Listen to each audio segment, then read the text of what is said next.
Ladies and gentlemen, welcome to SpawnCast episode 316. What are you doing? Whoa. I like it. See, we got the soundboard going on. There's some upgrades going around here. This is good. See, Evan, if you would have had, so I could add sounds, I would have added the glass breaking, like Austin 360. Oh, man. Yeah. Sean might need to be in charge around here with the soundboard. I don't know. That could get dangerous. It could get he'll do like the playoff music, like when people are going too long to get the next topic or something. I so would. But we actually have a lot of stuff going on tonight, so we're gonna move through pretty quick because we have the Zelda previews that went live. We actually have Gene Park joining us tonight. It's great to have Gene back. Great to have Gene back. Yeah, there's the applause. There we go. And I had the choice to either attend the White House Correspondents' Dinner or appear in the Spawn Wave. You know what? The Spawn Wave only comes once in a blue moon. You know, I've been in the WACD like 6 times. It's not a big deal. Yeah. This is only like my 3rd time on the show, so you know I'm gonna catch up to that. Good to have Gene here. Awesome to see you ring that bell on Twitter. Okay. Oh yeah. Okay. Thank you. Kick Cants right in the face. I like it. All good, and I look forward to hearing about Zelda from you. Of course, your opinions on a lot of the different topics we got tonight with that Xbox Activision block that took place, Jedi Survivor, PS5 record sales, Armored Core 6. It's gonna be a fun night. Good to have you, Gene. Mm-hmm. We have Sean, who discovered the soundboard. Sean's here. I have not done a single fucking. You haven't? Noise. It is actually Jordan. It is actually surprising. It's all Jordan. I got my TV set up over here. I'm playing Batman Forever on Sega Saturn, the good Batman Forever game. Yeah, that was fun good. arcade beat 'em up at 4 times original resolution. Oh gosh, having fun, man. Having fun. The emulation guy now. Batman emulation Forever. video up tomorrow on the channel. Actually, new handheld. All right, check that out. We have MVG. MVG's with us tonight. I'm the X emulation guy. Yeah, it's great to be here. We have Miss Click. Miss Click's back with us tonight. Good to have Click here. Yeah, I'm back. Excellent. Jordan Fringe setting that record for straight appearances here. How many weeks is this now? At least 6, honestly. Appearances. You know, we're going on. Going for the high score. I'm high score at this point. Okay. Well, I needed somebody else who's been playing Jedi Survivor. So yeah, no, I have been doing that exactly. Actually, yep. Okay, good. We got Josie's here tonight. Josie, I'm playing a bunch of Advance Wars actually. Oh, okay. Nice. See, there we go. Good stuff. We got OJ. Players holding up the pre-show. Yep, fun. And I'm still waiting for my copy of Jedi Survivor from John. You gotta let me know about the ending for Jedi Fallen Order first. What? I didn't know that ending. Huh? What? I'll send you Jedi Survivor when it's fixed. So sometime when that next Switch year. version dropped, he'll get on right on it. Don't worry. Switch 2. Oh gosh, and hey, by then this thing might be fixed. All right, we might be good then. we'll see. And we got Evan here figuring out the upgrade for the show, giving us too much power with the soundboard. Always good to have Evan here. And Nate hasn't been around for a little while now, but he should be returning in the next hates couple you of weeks. all. So I wore his shirt. Tired of the bullshit. I wore his shirt to like honor him, so you guys can like. Damn, Jordan. I'm honing in on who to take away this power from. I once again, I have not done it a single time. Let's start with a Discord question, Evan. I only want to buy one of the Final Fantasies from the Pixel remaster. Which Final Fantasy should I buy and why? 6. It's the easy one. That's 6. Yeah, I think 6 got the most focus for the Pixel remasters in general because they even went back and redid some of the scenes that are pretty cool, kind of HD 2D. But I just think overall that was like their swan song of sort of that 2D isometric JRPGs before they moved to, we're going to go all out with 3D now, and we're going to move to that. It has that classic feel, but they took a lot of the elements from Final Fantasy 6 when they went on to 7 and further. But I think that's the one. A lot of value there. So you have another one, Evan? Will Rift Apart and GT7 be added to PlayStation Plus soon? And if not, what is the logic for keeping them off the service? So that people buy those games. Surprise, Rift Apart hasn't gone yet. It's Horizon went in before Rift Apart. That's kind of weird. Yeah, maybe. Well, I mean, Horizon, you also had the PSVR 2 game, and then you also had the DLC. So I feel That's like true. they were trying to once again like bring up hype with it, whereas Ratchet and Clank, that was just a one and done thing. It's really funny as the most next gen thing I've seen so far is the end of Burning Shores, but you have to beat Forbidden West to see that. So there'll be so many people who just won't see that ever. But I sadly got spoiled for me on Twitter. I'm like, yeah, there is video, so technically you could watch it. It is. yeah, I mean, it looks amazing, and I was like, God damn it! I wish I saw that like in gameplay myself. It's genuinely impressive. Yeah, it looks amazing, incredible. Is the ending more satisfying than the base? Yes, I heard it is. Really? I heard it is. Yes. Yes. Damn, Yes. and it's behind DLC. And but what's cool about it though is it definitely sets up the third one as like, okay, they Even can do more. they could do some crazy stuff with it because this is PS5 only, and you can kind of tell it's designed just for this newer system. Gotcha. And we know what's happening with the third one, what they've outlined, and it sounds to me like it's going to be on some massive scale, and that's kind of the final part of this Burning Shores DLC. I think it's worth the $20 in general, though. It's actually been pretty good. So. Ain't no Batman Forever on Sega Saturn. That's for damn sure. I have repressed memories about that game. You're thinking of the 16-bit one. This was not the 16-bit one. It was an awesome beat 'em up game. Okay. Yeah, the 16-bit one, yeah. Okay. Yeah, I know.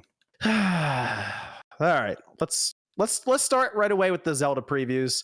We had a bunch of them going live on Wednesday, and we had video, we had written pieces. Gene did some awesome work over there at the Washington Post. Recommend checking it out. Also, we have his link down below in the description as well, so you can look into some of those articles, his opinions and thoughts on this. But people got to go and play under the guidance, we'll say, of Nintendo, because Gene tested them a bit. But how long was it? Did you get to play for an hour? It was exactly 70 minutes. 70 minutes. They gave us 20 minutes at the beginning to kind of, and I think people have talked about this in previews. At the beginning, like you're on one of the sky islands, and you're getting a handle of your powers. So they really wanted you to get used to like the fuse and the ultra hand and the ascend abilities. So that was like the 20-minute portion, and so they just kind of to quote them, they just kicked us into the deep water and be like, here's try all the shit, and that's where like my complaint about like the controls being overwhelming came from, because it's like they just gave us all the controls and it's like, oh my god, No and they even had really? this piece of paper or like a bunch of cards, like 5 different cards of like the 5 different control systems for Link at any given time.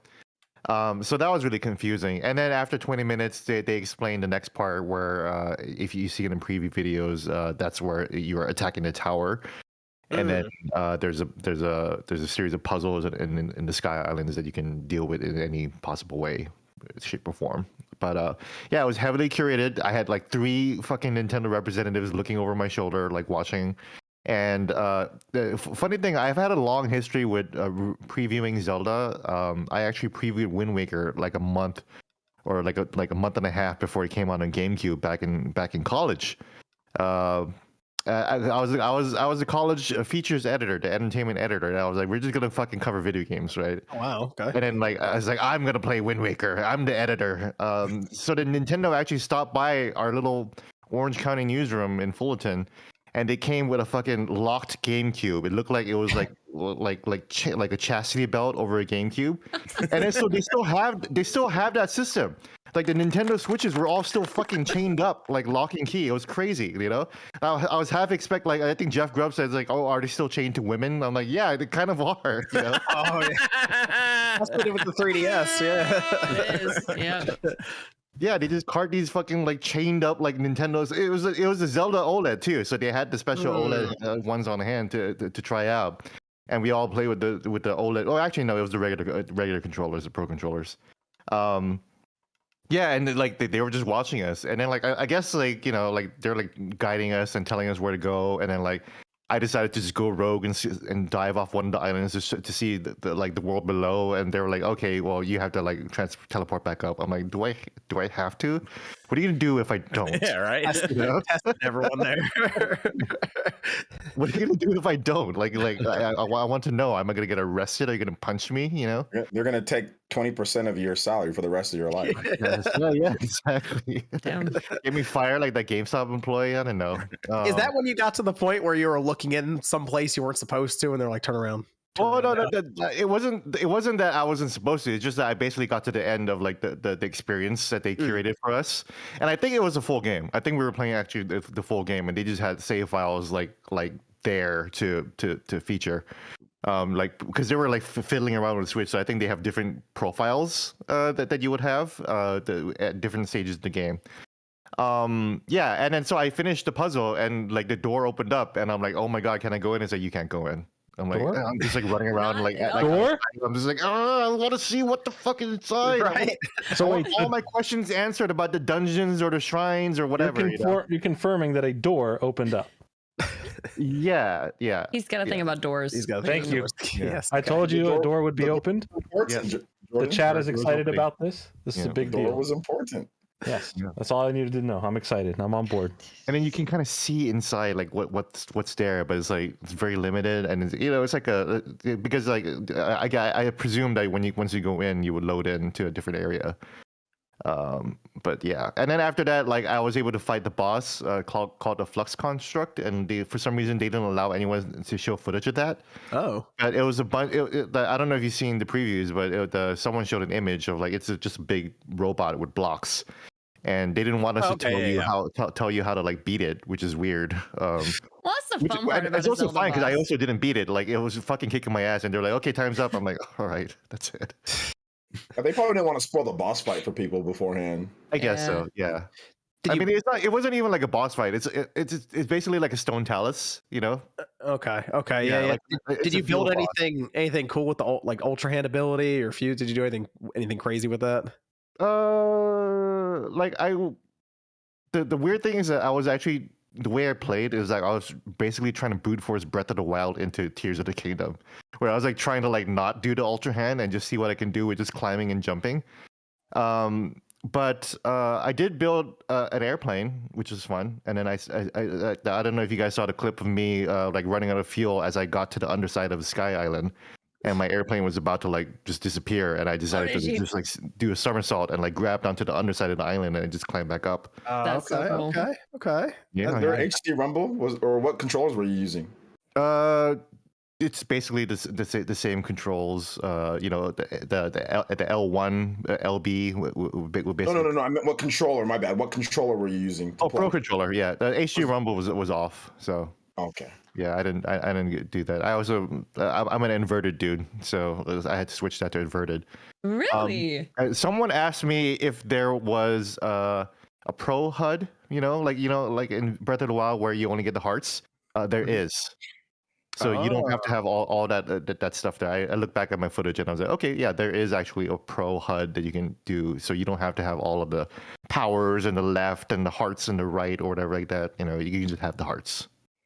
So what did you mean about the controls exactly? You said they were a little overwhelming, or just a lot of stuff happening when they threw you into it? Yeah, see with the ultra hand, like you pick something up and then like you can use the D-pad to rotate it up or down or left and right, and then how does it work? And then like you stop holding LB, and then you can move it up or down or up and down, left and right. So like ultra hand itself is confusing because you're always manipulating objects. Right. It's a mixture of the D-pad and the analog sticks to like move things up and down and then around, so you can make it fit.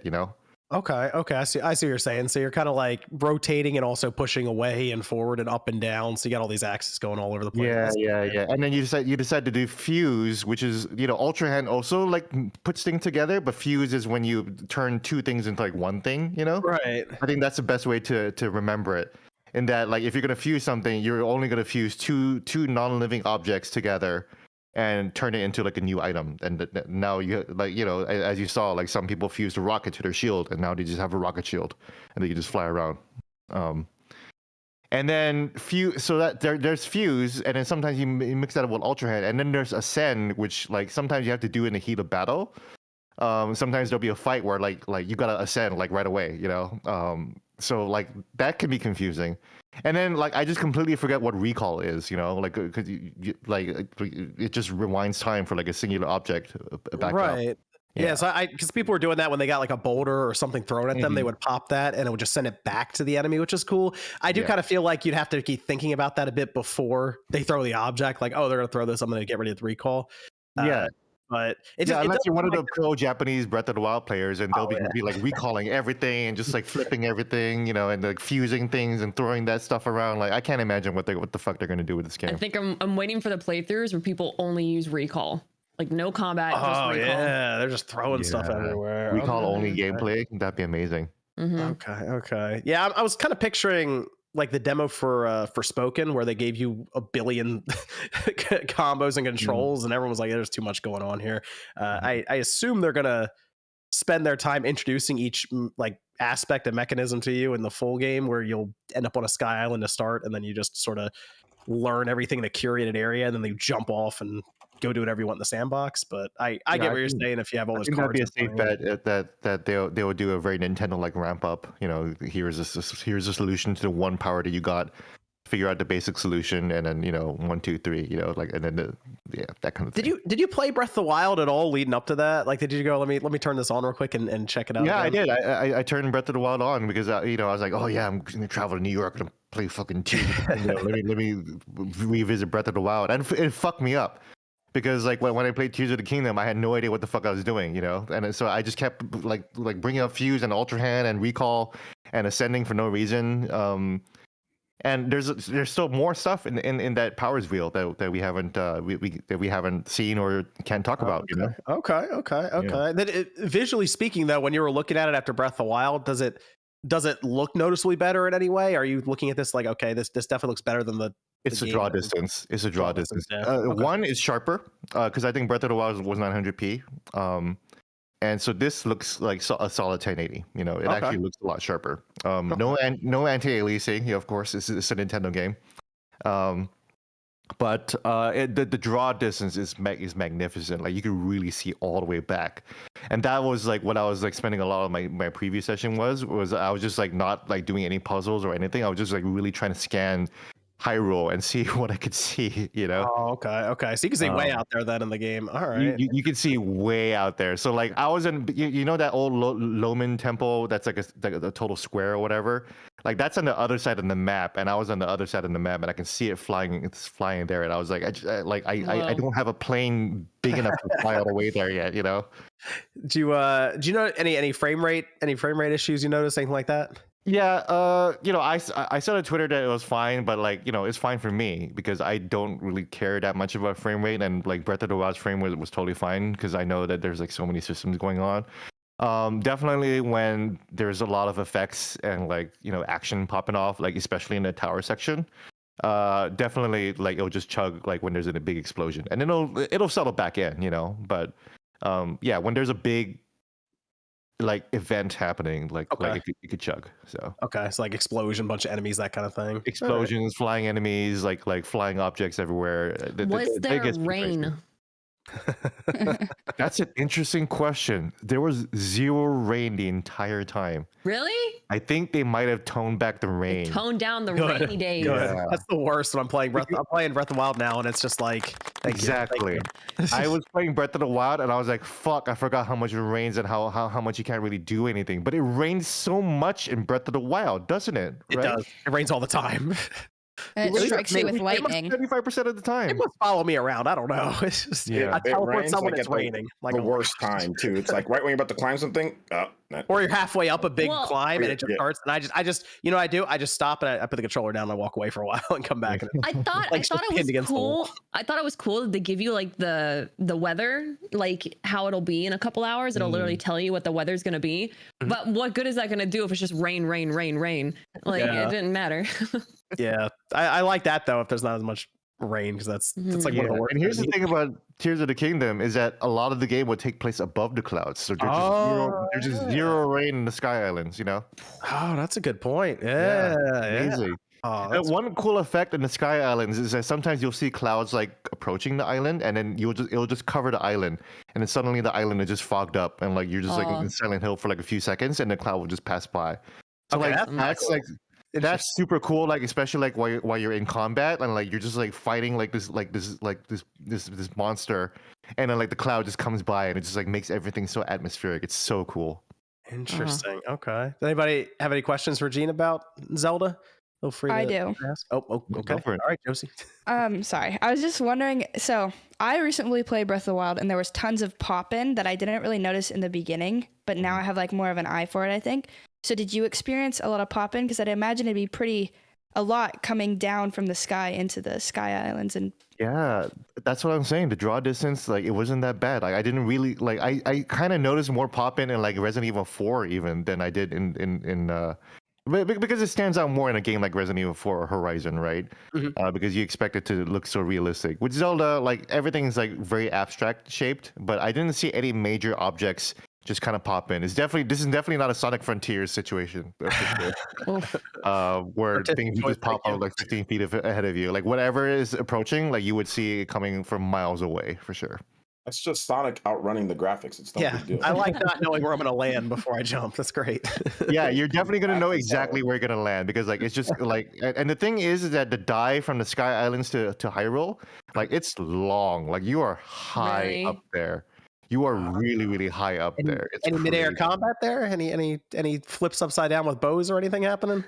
We'll talk about that, but yeah. Oh, I'm Is trying Bruce to. in the That's game? preview stuff. I don't know. Is Bruce in the game, Gene? I'm sure there might be something. I mean, like you're just flying, you're just falling for a long time. Like it's longer than the Fortnite fall, you know. for that sure. seems like a good setup for a boss battle at some point. It's almost that's interesting. Okay, all right. You came out of this preview. We'll just start again. The preview came out of this positive experience then. Oh yeah, totally. It made me confused and like, but it made me so thirsty for more like story bits because we just got none of that. They were very careful for not giving us any context, like anything other than like what they showed in the trailers. Like, here's the construct, a robot in the Sky Island. That's it. You know. Okay. Yeah, you don't know where Zelda is, what Ganon is, what version of Ganon this is. You know, like there was no clue on what the timeline is or anything like that. But it's just it was interesting to see Zonai just being like referenced like everywhere, you know, as opposed to like, right? Like, because they're just the Zonai ruins in Breath of the Wild, and like here in Tears of the Kingdom, it's like, oh, everything's Zonai now. Yeah, you like the Zonai. You were so interested in that one piece of lore, so here's the whole thing, you know. Yep. OJ, had any feedback, questions, or anything? Just to make sure everyone's. I really just wanted to know about HD Rumble, but you said it was turned off. I thought it'd be pretty. I have two questions for Gene. The first one: did you ever get the chance? Well, I guess the first question is: did you play it in handheld or was it on a big TV? It was on a big TV. It did not. As I said, the switches were fucking locked and chained. Okay. Like chunk, you know, like it was like in stasis, you know. So yeah, we couldn't take it out. And then I guess the other question is just a general question: do you think this game will outsell Breath of the Wild in terms of sales? That's a good question. I don't know, man, because like, you know, there's a big hype, but I feel like a lot of people bought Breath of the Wild and didn't finish it, or it just wasn't like their speed. So I wonder. I think I would be a little bit more surprised if it does outsell Breath of the Wild, because you know, I wouldn't be surprised at all. I think it's going to outsell it by a lot. You think so? Yeah. I guess I wouldn't also be surprised also, but I'd be like, that's interesting. 'Cause like it turns out that a lot of people like played Breath of the Wild and loved it and just wanted more of it, you know. And I'm only basing it off of Click. I'm only basing it off of Switch games that have like look at Splatoon. The people were saying the same thing. Splatoon 3 is not gonna sell more than Splatoon 2, and Splatoon 3 literally almost crushed it in 3 months. Pokemon Sword and Shield versus Scarlet and Violet. Scarlet and Violet is not even that good, right? It's like they had all those issues and it came out and sold 20 million. So I mean, Tears of the Kingdom looks like based on what I'm tracking, it looks like it's going to outsell it, especially if it's going to be around for a very long time. I think it's going to outsell it by a good amount. I can see that with so much of the larger base audience now, you know, and like so many other people have picked up Breath of the Wild since. So I don't know. And Breath of the Wild mainly is because of Splatoon, though. To be honest, like that's my main. It's Splatoon 3 just crushed Splatoon 2. So I mean, the big install base too. So. I think worst case for it, if it doesn't catch it in terms of raw units, it'll probably make more money because it's 70 instead of 60. Mm. So one way or the other, it's probably going to come out above Breath of the Wild. So. Oh yeah, breaking news! I bought the fucking Switch OLED Zelda edition. Yeah. I got mine too. Yeah, I was just like coming home from last night from the bars. I was sober, but I felt high and drunk, and I was like, oh, I'm gonna buy this. This is my. You're a naughty boy, Gene. That's what you are. This is my only vice. Yeah, the Zelda systems are always fun to get, though. And every generation when they put one out, it was always cool to get it. Yeah, I thought about it. I was like, you know what, like these are gonna be rare, and I'm a collector, so why not? You know. I just wanted an OLED to play because I got the Pokemon one, and it's like, well, I keep all the Pokemon ones sealed, and I was like, the Zelda one just also looks really nice, so I kind of wanted it out, and so yeah, now I have an OLED. I finally joined the OLED. I can see why it looks so good. OLED's good. It's a good system, isn't it? The screen looks nice. You don't got an OLED TV, Jordan? No, I mean, I have nice TV. I'm saying I play more in handheld than anything for the Switch. Gotcha. So, I don't have an OLED TV, so that probably should have been my next purchase, but oh well. Well, okay, so you turned on the Zelda Switch, checked it out and everything? Oh, I don't have it yet. It's coming. Oh, okay. You have to post that on Twitter. Your immediate reaction. Yeah. No, I'll make a TikTok where that sound where it's like I did it. You know, I did it. It'll be my first TikTok ever. I'm excited to see how this all turns out with Tears of the Kingdom when it drops. Sean, you have any questions? No, I'm good. Okay. Anyone else? I was just gonna ask, how many loading screens did you think you came across? It's about the same as Breath of the Wild. Really? Well, actually, no. Well, the loading screen length was about the same as Breath of the Wild, but there's still a loading screen between fast travel, and you can still fast travel from everywhere. Okay. And you can drop a fast travel point anywhere, like you were able to at the end of the game, I think. At the end of the game, because normally fast travel was unlocked kind of between the towers and the shrines. So did they show you any? No, they only gave us a little item where you can put the fast travel point like anywhere. That's cool. Okay. And then and then he still goes, and then and then there's a loading screen for that.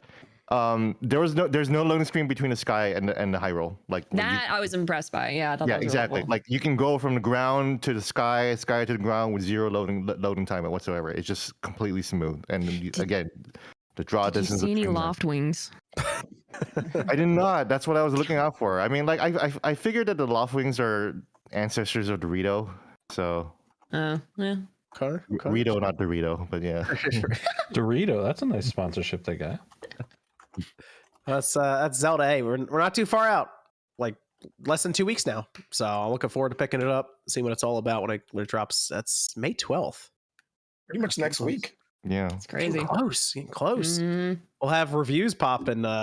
People appreciated that I showed video of like the preview event because like people never really get to see what that looks like. Yeah. So it was at the Chelsea neighborhood, the arts district of Manhattan, and it was in this building called the Glass House, and like it was on the floor where all the it was just like floor to ceiling windows like all around, so it makes it look like those original Switch like commercials. They wanted us to feel like we're in the sky. So that's so cool. I got a question. How were the situation with the rats in New York? Everything good? Did you get overran? Were they in the event with you? No, I didn't see anything. It was fine. With the rats in New York? It's still as dirty as it ever is. Not bothering you. All right, they just want to slice. I was just asking about the rat. They had a rat lady in New York. I was just asking if she's doing her damn job. Damn, okay. OJ, if you want rats, play Plague Tale. Y'all didn't hear about the rat lady in New York?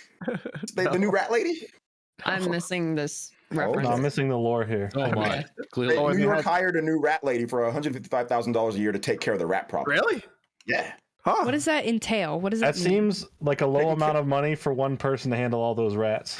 Well, she has to strategize. She's like Does she have a team, or is she like going out there solo? She's just walking up and down the street with a baseball bat and a sack. Just like, here we go.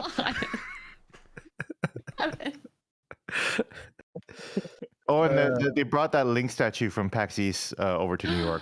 Did they? Oh, nice. Yeah, I was like, is that the same one from PAX East? I was like, that's the exact same one. We just have one statue. Been touring around this whole time. Yeah. That's awesome. It'll probably just be back in their the Redmond office after it's done touring, because that's where they put all the ones after the Breath of the Wild came out after like E3 and everything. They took them all right back there. Yeah. And Well, then, that's what I loved so much about that's what I loved about Blizzard. They do the same with all their statues after BlizzCon. And you get to like tour their museum of all their figurines, like the life-size ones. It's so freaking cool. I wish you could tour the Nintendo ones. Yeah, I met the guys at Giant Bomb too. Right. And they'll sexually harass you. Remember Blizzard? Everyone hated Blizzard. No, nobody remembers. Everybody hates everyone anymore, bro. Whatever. Thank you. Evan, you have a Discord question over there? I keep rewatching the Tears of the Kingdom trailer, and I think it might just be the best video game trailer of all time. Outside of this one, what are your favorite video game trailers? Metal Gear Solid 3. Metal Gear Solid 2. 2 had a really good one. Wow. 2 was pretty good. The Metal Gear Solid 5 one, where they actually wove all the other Metal Gears into it leading up to the Metal Gear Solid 5 story. I think Assassin's Creed 3 had a pretty good trailer, because I remember that played during the Super Bowl, and I was like, oh, that's actually a good one. Like, what about a bad game? A game that I think is not great, but had a really good trailer. That's Dead Island 1. Dead Island 1, yeah. Dead Island 1 really sold it. It was a ridiculously good trailer. It had no business being that good. It didn't, because the game was not. It was okay, but yeah. It's a very okay. It's very okay. It's a pretty good 6 out of 10 game. So that's a very fair assessment of it. Yeah. I'll also throw the Halo 3 trailer in there that they played during. That was definitely during a football game. I don't think it was Super Bowl. But that was cool, because I thought it was. I think what was really popular at the time, Dolby Vision or something, because it started with kids in the grass and they were talking about the space, and then it just shifted to Master Chief getting his helmet blown off and stuff. That was a cool trailer. The Breath of the Wild trailer was amazing too. The original 2017 one that the Tears of the Kingdom one was. That's how I discovered Miss Click. You know. Yeah, let's go. Yeah, There's a war. It was pretty much almost like 1-to-1 in the pacing and timing. And it really was. Like, so here's the part where there's the voice acting, you know, and we're just gonna be like, at the end. It's just crazy. Yeah. You guys remember the Super Smash Brothers Brawl? I loved that trailer when they showed off like Sonic and Snake and all that, and Pit. Yeah, he was like hiding in the bot. Oh man. Oh my gosh, that was so good. So, yeah. What about the original one? Where they're all walking and skipping their hands, and they start fighting each other. It's a TV commercial, right? I know, but that's how I remember the game being sold. It was good. That was really good. That was really good. Smash has great commercials. It has good commercials, and the trailers are pretty good. One of the best marketing. Was super exciting. That's good. You have another Discord question, Evan? All right, let's get through this one. This week, we heard of Nintendo making an example of Gary Bowser to terrorize everyone who plays Nintendo games outside of official releases into submission. In the same week, we heard of someone decompiling a Mario game, which is the exact type of behavior Nintendo wants everyone to be scared to participate in. Between Nintendo's legal team and Nintendo's community, do you think either side will cave? No. Decompiling, no, because Mario 64 got decompiled and Nintendo didn't do anything about it because you can't. Decompiling reverse engineering is totally legal as long as you do it the right way. The way that MG can explain the way this works, they don't actually have the assets in file. You have to come up with them yourself, right? Yeah, you still have to. You still have to provide the ROM. They just provide means for you to decompile the game. Yep.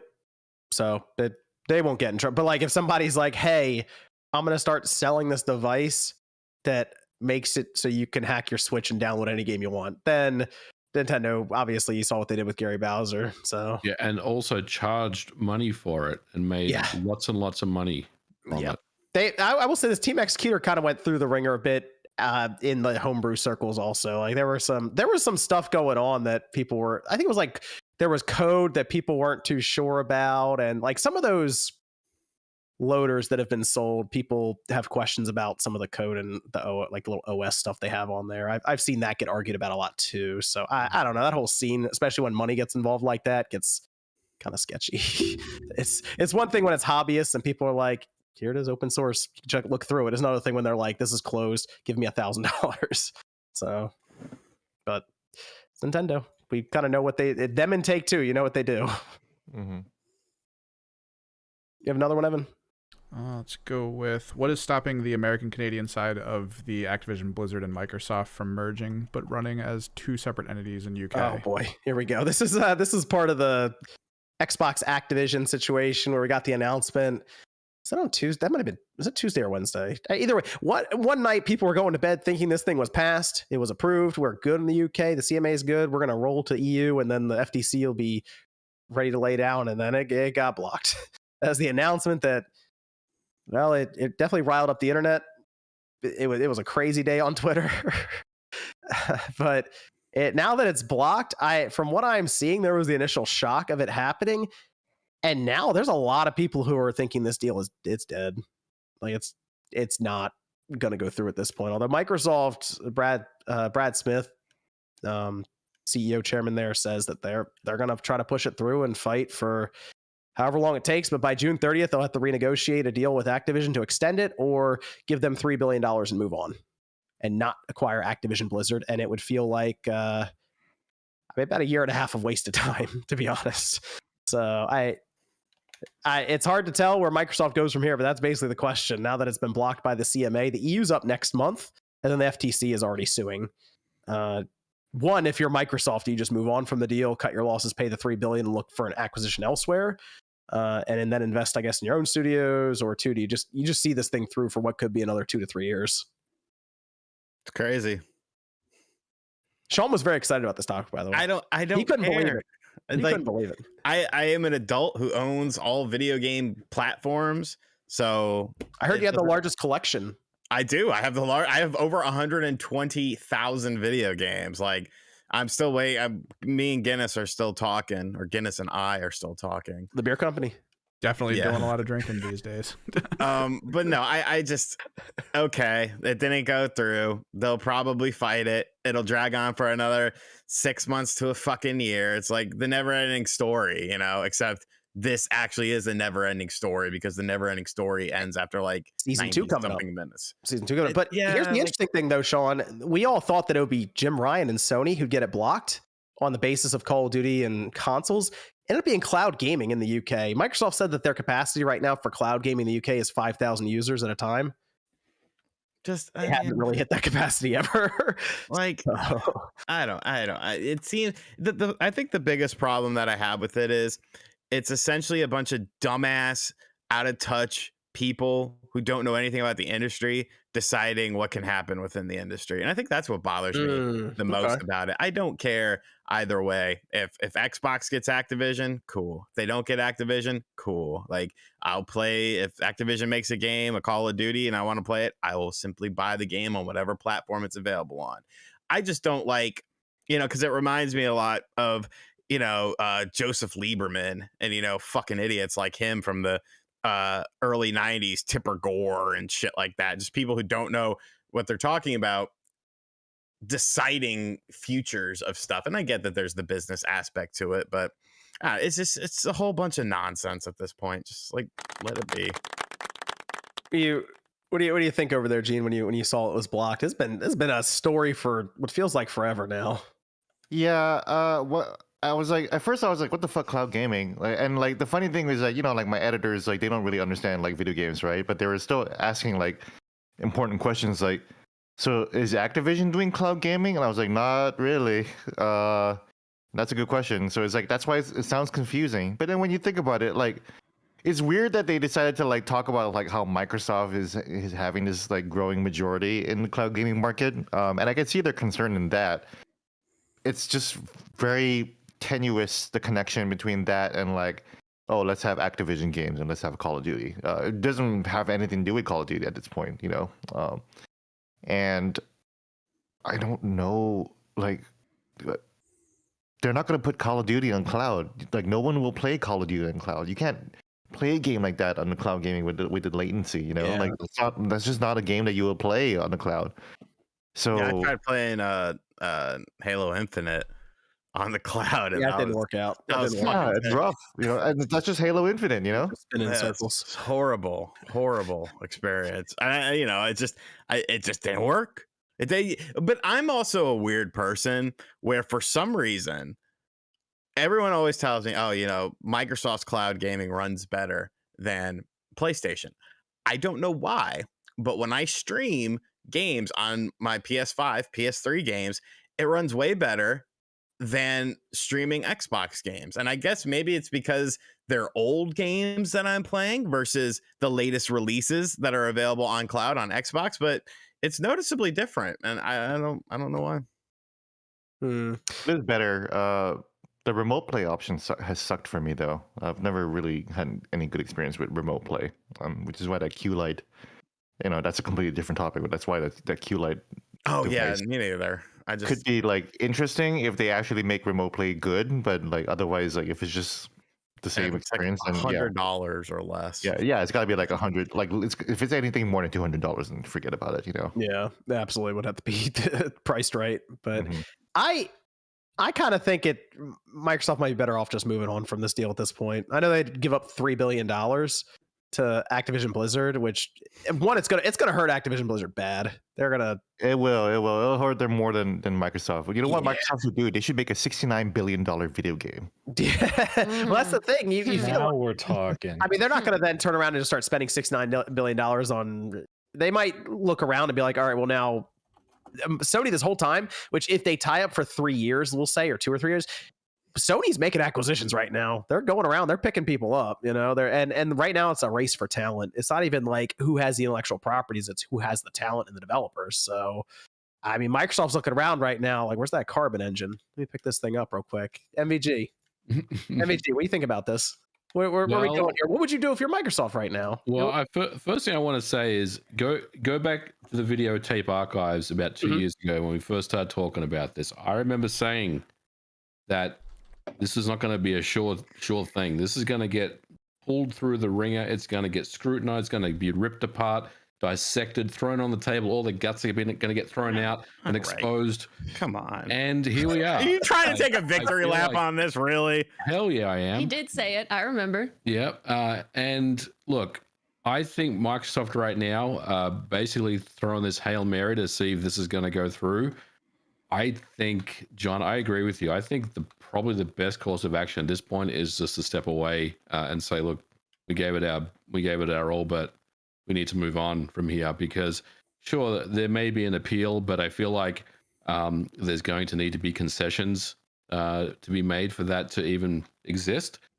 So yeah, I think Microsoft should probably just take the L on this one and move on, honestly. And maybe, like you said, invest in other studios, or actually invest in the 30 odd studios that you currently own and basically try to get them to be firing on all cylinders so you can start pushing out 3, 4, 5 first party games every year. Interesting you bring that up, MVG. I think one of the reasons that Activision Blizzard and even Bethesda are so interesting to Microsoft is because they can run themselves. So they don't have to be in charge of running them they have to write the checks, make sure all that stuff's going on, but they kind of go, hey, you guys you put out Starfield when you're ready, you tell us and it'll be out and we'll publish it, we'll do all this stuff. But Activision Blizzard, that's the one thing I'll give them. As much as people beat down Activision Blizzard about Call of Duty, they get that game out every year. And it's like, I know people are like, it's Call of Duty. So if you actually look at Call of Duty, for it coming out every year, it's pretty high quality product. If you think about it. How many hours have we put into it? I put a lot of into Warzone, and that's just because it's fun. Yeah. It's just fun for Warzone. Maybe 12. Even Evan played it. That's pretty good, and it's obviously very popular for them. But the campaigns, all right, here and there, it depends. I liked Modern Warfare 2's campaign; I thought it was fine. But I mean, there's a lot of work that goes into this, so that's the one thing that Microsoft could say. Yeah, we want it because they get it out. They get the stuff out every year, and it would go in Game Pass. And it would market every holiday. But I think you cut and move. I do. Yeah, I agree. I mean, sure, do the appeal, but if that doesn't get anywhere, then you need to kind of just step away at that point. What a huge L that would be. Oh my God. Yeah.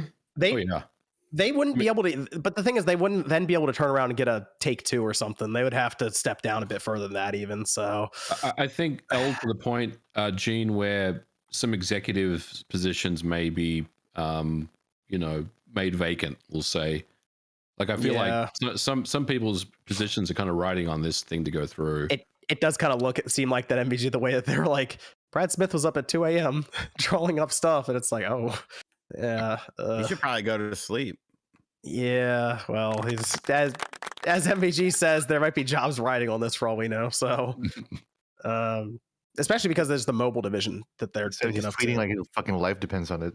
Dude, it kind of seemed like that. The way the memo that was put out there from Phil sounded like, "Hey, we'll still exist, guys. Don't worry if this doesn't work." So, what's plan B though? Make Release games. some games like. Well, they're Utilize making. your I mean, studios that they're you've making bought. games. Someone. Oh, the plan is to release like where's Perfect Dark? Where's Fable? Where's Hellblade? Release Avowed. games, please. Can we? They just announced focus those on too the early. games? It was I know. Perfect Dark. Yes. It was Metroid was Prime that? 4. It was. Spend the $70 games billion too early. on getting those games out. Wasn't man. it E3 like 3-4 years ago? They're like, Yes. we're acquiring like 18, 19, 20 Yep. plus different studios. Where are all those names? They were acquiring studios in like the Xbox One. Yeah, era. they were did it starting like acquiring. XO. Yeah, and but they stuff, made this yeah. huge thing at E3 saying Yeah. we're Uh-huh. acquiring all Yep. of these people. Okay, well, what are they doing now? They're still working on. They're taking forever. The games are Yep. taking forever to make. They're having issues with Perfect Dark. They're Crystal Dynamics. It's this. It's some other team. It's like it's management. Some of it's management in terms of how these games That's what it are being sounds like. planned.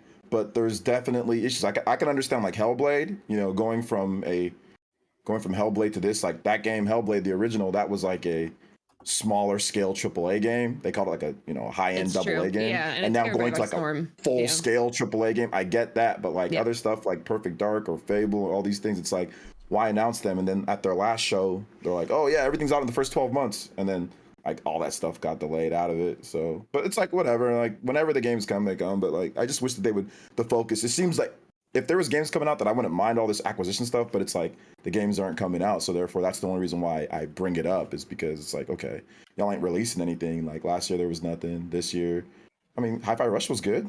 Well, this year they have the that was fun. most. I think this year they have the most first-party games coming out between them, Sony, and Nintendo, if I'm not mistaken.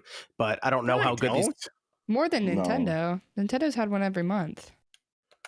How many? I don't- How many does I don't think they Nintendo? have? Advance Wars, you got Kirby, Yeah. you got Tears of the Kingdom, you got Pikmin, Uh-huh. Prime Remastered. You got Metroid Prime Remastered. Metroid Prime 4. They publish as well. Bayonetta Origins. I mean, they don't own the Bayonetta IP, but That that's game, their just let that game burn in hell. You got F-Zero. I It see could- what it you could- did there. Get it? Because It can burn with Callisto Protocol. Okay. How about that? You got the Switch Pro coming as well.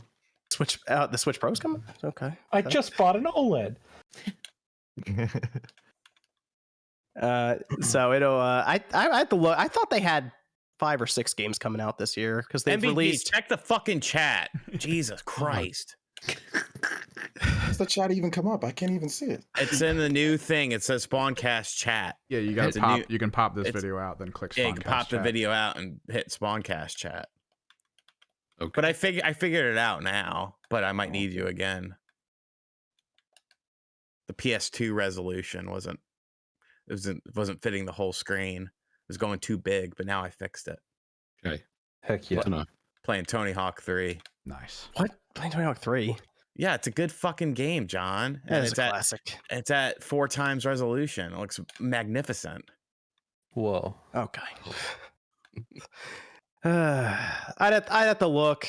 I think they have Hi-Fi Rush, Ghostwire Tokyo, Minecraft Legends, Redfall, Forza, Age of Empires 4, Starfield, and Age of Empires 2. Has 8 the games? studio that works on Ori released I anything think I'm missing recently? something. No. No, Studios. Yeah. They're Yeah. working on something new. Yeah, they're aren't working they? on something, and I feel like they're gonna announce something soonish because I feel like there's talk there, but Ori we'll see. 3. Please. Such good games. they are. Ori was great. Yeah. Mhm. But you're also assuming, John, that those games are going to come out. This What, is the Minecraft Legends already came out. Hi-Fi Rush came out. I'm obviously talking about the games that have not come out yet, John. Well, okay, Redfall's yeah. I about mean, to I come can't. out. I assume Starfield's coming out. It's been dated twice. Redfall is coming out. People are. Mhm. Okay, I mean, it's I- coming out. They do have more though. I mean, John's correct. It's just it seems like it's definitely like backloaded, maybe. Yeah. And then they'll show some more stuff in June once again. Yeah, It's they'll, that they'll wait probably till- show. It's just, does anybody have like maybe the confidence isn't there to actually release everything on time because Microsoft is. I mean, yeah. Stuff. So I Hey. think that's. But I mean, they're doing better, which is good. I mean, Hi-Fi Rush I gotta give them props for that, right? Like that was a really, really, really good game at the beginning of the year. So like that's cool. That was better than the beginning of the last year for them. So I feel like it's better than last year at least. yeah. Oh no, it's gonna be better because like Redfall's coming out. Redfall's coming out very like next week, right? Like that's like it's out on the technically it's weird. That one releases on the 1st at 8 p.m. Eastern, which is weird. So, it's like second, but That's my favorite. Right there, time. yeah, right there. You already have Redfall and Hi-Fi Rush, you know. So that's already pretty good. And then Starfield's coming, and more like you said. So like that's even if they just had those 3, I'd be like, all right, well. Didn't they announce a presentation for June? Yeah, they have in June. They have a. It seems like they're gonna have a 90-minute Xbox presentation and then a half-hour Starfield presentation. Oh, so they're separating those then. Yeah, they're separating. Yeah, they're separating them. We'll see. We'll see what happens with their presentation. But separate but equal, right. like Plessy versus Ferguson. Okay. Thanks, Sean. Just trying to educate you. Where's the clap for that? Oh, there you go. Yeah, where's the clap for that? Definitely better for the duck. The duck. So I don't know if Microsoft leaves this, then tries to make another acquisition next year or something. But They're buying EA.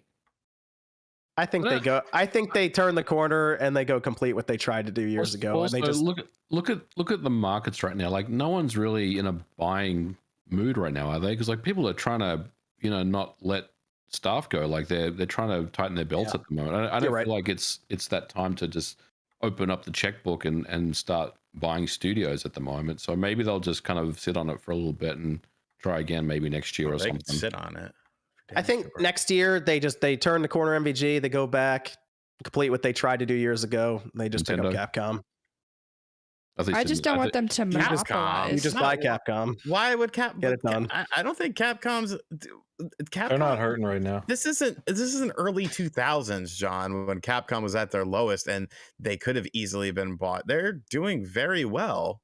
Resident Evil is doing very well. Monster Hunter, very well. Like, no, I don't think Capcom would cost a lot of money. Like that's when you go to sell if you're Capcom, when you're worth a lot of money. And on top of that, then you'd have to fight through Japanese law as well, which that's also a whole nother situation. Like you thought buying Activision is hard. Like you'd have to fight the FTC, plus you'd have to probably fight Japanese law, and that's just they have protections against American companies coming in and buying stuff out. Otherwise, Tencent would have already bought everything in Japan at this point. If that was the case, Tencent would have just went up and bought everybody there. But obviously, Tencent, they can't. Tencent scares me. 2017 wasn't that long ago. They should. We'll see what happens with them. All right, let's another Discord question here. We're gonna read some super chats. Let's go to a Discord question, Evan. What do you got? All right, I guess we touched on most of this, but Phil Spencer, his job's still secure. We're still good with it. If Phil Spencer leaves, then I would be concerned about Xbox. Like if he just leaves abruptly, then I'd be like, okay, hold on a minute, what's going on? Phil Spencer, I think people again beat down Phil a lot. If he wasn't there, Xbox probably wouldn't be around right now. Let's be real. Yeah, for Plus, sure. he has good hair. There you go. MVG, you're about to say something. I was going to say, if Phil's not there, then Sarah Bond's taking his place. Don't worry about Xbox. They're going to be okay. They'll be fine. MVG took a picture. Don't talk about my friend Phil Spencer. My best friend. What's the Phil last? Spencer definitely had that boss room, like when when you about to fight the boss.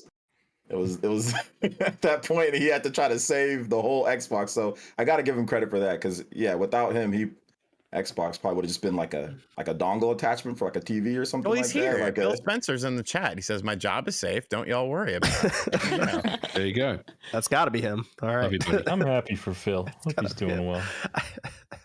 What's the go ahead, Evan. What's the last 3DS, DS, or Game Boy Advance game you've played? Cubic Ninja today, actually. I just started playing my 3DS again out of nowhere. I was playing like an old mystery dungeon game, and then I picked this up like randomly because it had the slipcover. Oh yeah, that's one of the games I kept in my collection. Yeah, and I was like, I always wanted this one since launch because of the slipcover, and I found it for like really cheap. Good version of the game. Yeah. I actually played Chrono Trigger the other day on the DS. This is a good version of the game. I don't know. Let's see. Go ahead. Sorry. I played it's called Kuru Kurugen. It's on the Nintendo Switch Online. It's like a Japanese only game. It was cool. Yeah. Yeah. Yeah, it's where it like spins around. You got to get it through like the maze. Yeah. I have The last level. 6,757 Nintendo DS games at my disposal right here. Pulled them up on your PC there. I have 4 versions of 007 Quantum of Solace: Europe B, Korea, and the USA version. He's a beta, you idiot. What? B is for beta. How do you find? What How are did you you gonna have just time to play all those games? He's like, I got the Brazilian version. You should play the Korean version for a video just to do When it. you have such a large collection of video games, it can't. As be an very emulation overwhelming. guy, I'm trying to tell you that if you see the word B on the file name, it's a beta. Well, some of these aren't, but some of these aren't betas. They're alphas. I'll ask Mr. Sajano. MVG's like, okay. Sure. I'm trying to help you. You have another one, Evan? Any games you remember that didn't live up to the hype of their first trailers or of any of their trailers? Dead Island. Dead Island, man. Sorry, I'm just. Assassin's Creed 3 also. That's also. Yeah, I guess you could say Assassin's Creed 3. I liked Assassin's Creed 3, but I get what you're saying. The trailer was like A lot of people pretty would probably hyped, point right? to Cyberpunk. I mean, yeah. Yeah. That's. I'm gonna say low hanging fruit. I'll say. Well, I can't say that yet. I'll say Jedi Survivor. Interesting. Wow. Do you want to go into that now? Jordan, you played it. I've been playing this game. You didn't right do the here. super chats? We're halfway through the show. You know what? I will do some super chats now. How about And that, I will Sean? talk Let's do a about the piece, short Sean. one. All right, fine. It's Jedi Survivor coming up. Who played it, by the way? Me I and played Jordan. it. I Not yet. barely got into Gene it. played it. Okay, I watched a ton of people rage, people like it, people dislike. So I know all about the game at this point. I'm still waiting for my copy, John. But, I'll wait. Like I said, I'll wait. I'll watch other people play in the meantime. So it's all good. Trip and Fall says, question for OJ: which system was the most powerful in its respective generation, the N64 or the GameCube? In its respective generation, most powerful. In terms of what I determine power, this is with games and also with the system itself. I'm gonna have to go with the GameCube. So I think they were just talking about specs, though. no, that's not what I heard. Just raw power comparison. That's not what I heard. Power of games, power of the system itself. You made someone leave. Jordan's gone. Jordan Oh, no. was disgusted. No. Also, the Wavebird Discord just power. Discord just updated on me. What the fuck? You can turn off Power auto of the updates. Wavebird. You know, you got this has really low input latency. It's very good. That's powerful. A very powerful controller. So go ahead and go with the GameCube. Yeah, no, I don't think that's how it works, Yeah, sir. Leo You says, don't know upgrade- how to hold controllers at all. I do Sean. know how to So hold you have a controllers. problem holding controllers just in general. So I held controllers like a man. Leo says, upgraded my Switch P1 to a Zelda Tears of the Kingdom Edition OLED today. Just hoping I get a year or two out of it before the next iteration. What do you guys think? Hey, the Switch, I mean, it's a Zelda Switch OLED. You'd be all It's right. very nice. I like It's it. cool. Very shiny. Looks nice. I don't know. It's You'll get some cool. time out of it. You'll get some time out of it. Yeah, I'll play it once or twice. There you go. Adam says, just moved to the US from England. First time listening live. Appreciate you guys. I don't hear enough noise about getting Diddy Kong Racing to NSO. I would like to see that. I mean, they need to modify it, don't they? Rare was going to bring more games to the NSO on a they video are. he made. They are. Yeah, just shut your fucking Banjo Kazooie ass up over there. Go get banned on Reddit again.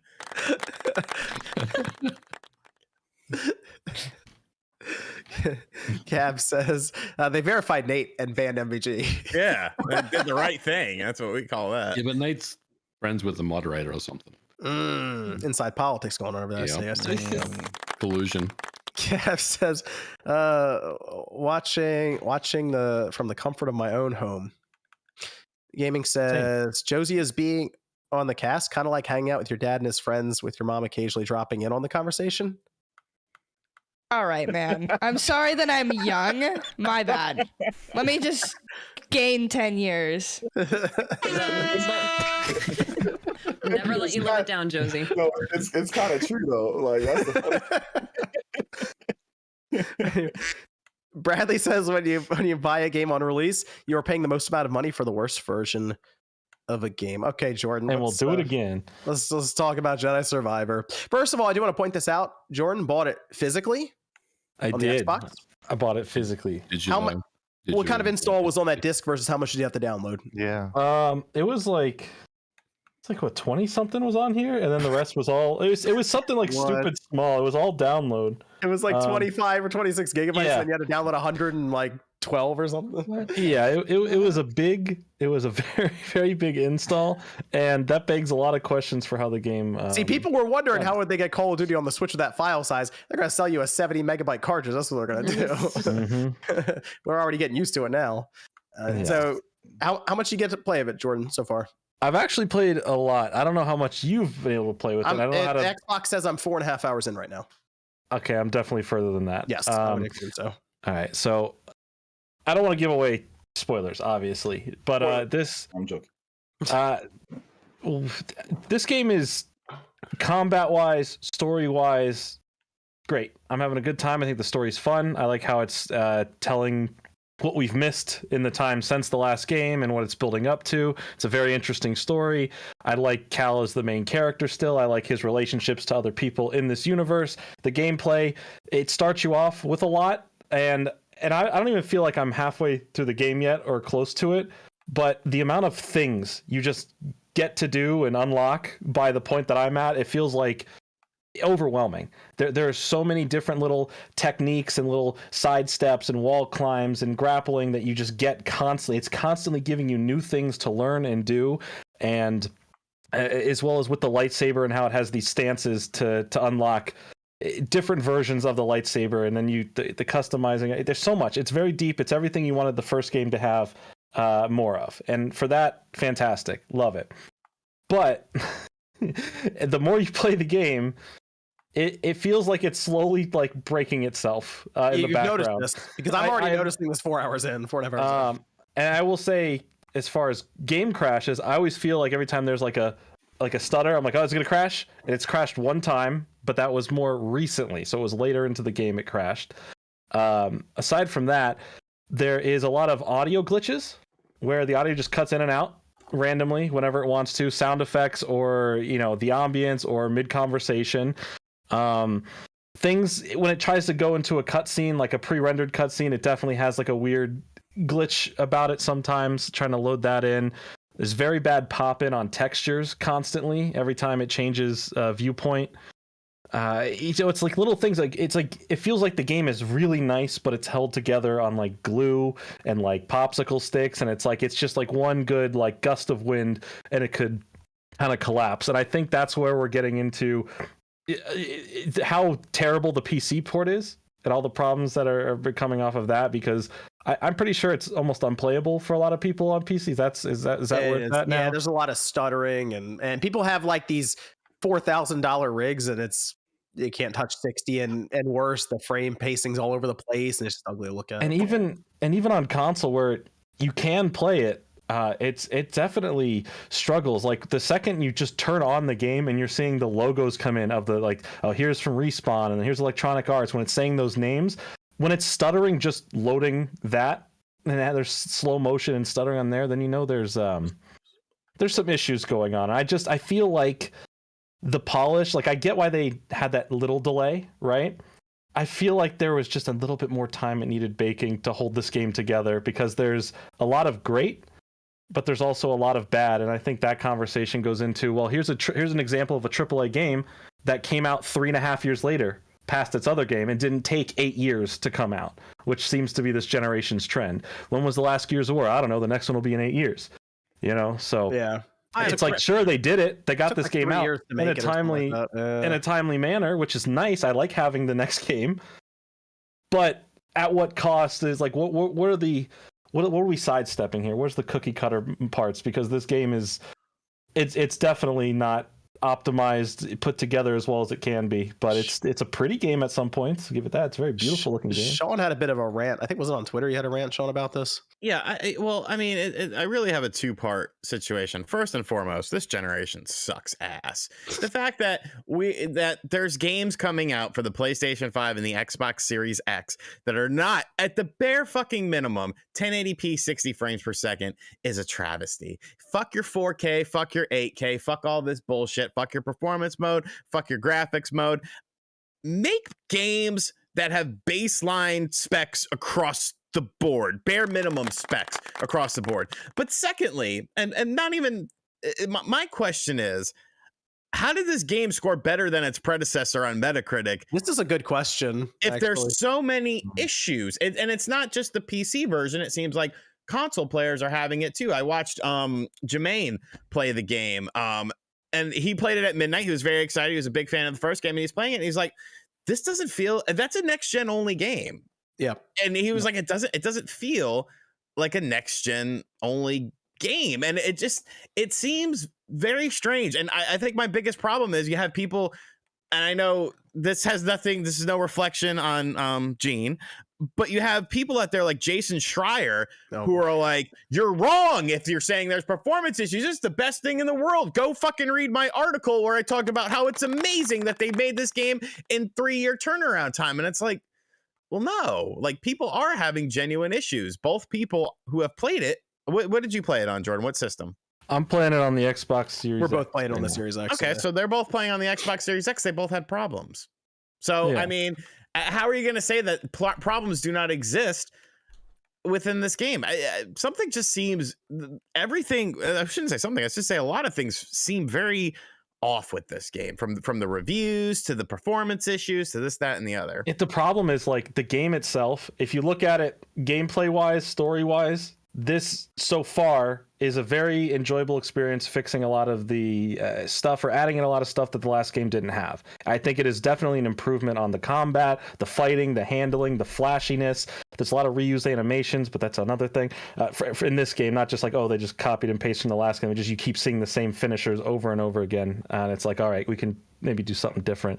Other than that, it feels great. It's a fun game to play as. It feels tightly controlled. There's even a few moments that really test to make sure you know how to use everything. And it's like, okay, there's a lot going on all at once.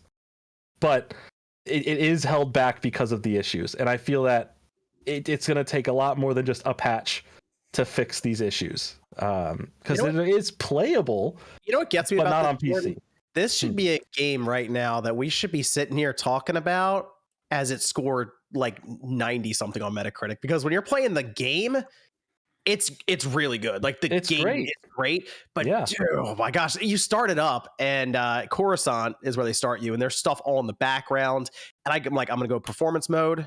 I'm gonna mess around with this quality mode, right? I want the 60 frames experience, and it is just all over the place. And it's so clear that this game just was not ready for release, and it shows further because they put a tweet out before the game released, and they're like, "There's any patches coming to fix performance and bugs." Isn't the game like not even 900p natively? It's supposed to be 1440p in performance mode. At least that's what it says in the options. Okay. But when you swing the camera around at times and your character is there, his hair is like in dithering and dots all over, you know, like it's breaking away from it and stuff. I'm like, I don't think that's 1440p. Didn't they also like post out a giant paragraph basically saying like PC gamers even are wrong, for PC support, like people with high-end graphics cards but low CPU and vice people versa. Using Windows 10 out here. I don't know what this is. I hate Windows 11, dude. Windows 11 sucks. It sucks. Why but would that's that every be time standard, Windows makes a new one. Windows 11 broke that PC you guys told me to buy. Like that I bought it in It breaks my 2021. PC, man. It sucks. I hate it. Broke it.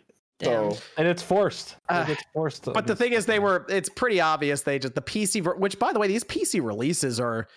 Man, it's been tough for PC recently. I don't know what the deal is, but you need a PC lot of these Pro. games coming out and they're just busted. It's really weird.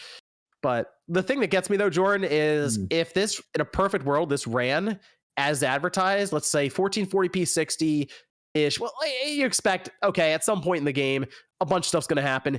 It might drop from 60. Whatever. Okay. There's specifically one major fight that I witnessed where it was like definitely trying to catch up with it, and I feel that's where everyone's going to notice a very big hit, because there's literally you have to be perfect or you're going to mess up the whole thing. It's movement, jumping, running on walls, hitting stuff constantly for like a 5-minute stretch, and you cannot break or else you mess it up. Because it's a lot. I'm coming from Horizon Burning Shores, and that game performs really well. It looks awesome. I'm going into this, and it is night and day. And it gets me because, like, the first impression the game makes, they obviously heard people with Fallen Order, because the first thing you do is just hack up stormtroopers. You, like, cut their arms off. They're flying all over the place. You're like, oh, okay, the lightsaber is actually deadly in this game. And it's pretty vicious at times, which is great, because back with, like, Force Unleashed, you basically had a baton. Like, you're just slapping people with it. This right? feels like there's weight behind it. It feels like there's power, and with how you can swap in and out the stances that you unlock for the different types of lightsaber things you can do. Don't want to spoil it. There's some really cool things that happen. Dude, the first thing that happens is, and like, it changes from, like, okay, well, now I have a regular lightsaber, but think if you were playing a different game and you went from a regular sword to, like, a giant sword like Cloud, and how that would handle versus the two-bladed lightsaber. Jordan, like, there's how hype was that though in the beginning, where they're like, yeah, go ahead and turn that other side of the lightsaber on. You're like, what? Psh, no, it is immediately. And how you unlock other stances sometimes, either instead of just finding things just naturally through gameplay, a moment happening, is really nice. And how things are unlocking and progressing. There's a bunch of Zelda-esque dungeons at one point. Okay, I was going to ask you that.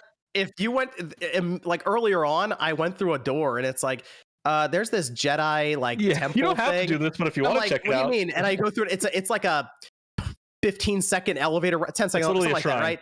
And it's teleporting you basically to and it's a Zelda shrine. I'm like, this is from Breath, because you have to move these magnetic orbs around, basically. I will say those challenges are a little repetitive and annoying, but they're very easy to do. They don't take more than 5 to 10 minutes at max for how complicated they've been, at least thus far. Okay, I do want to say the beginning of the game, that whole opening sequence, for someone who has been heavily invested in the story of Star Wars 1313, this is the closest we're ever going to get to that game ever being represented. Now, while it's not exactly the same as the gameplay that got shown off for that game years ago, there's a lot of little instances that are very similar, and I felt that was like a nice nod to, like, okay, we can kind of build that into the story for a moment here at the opening.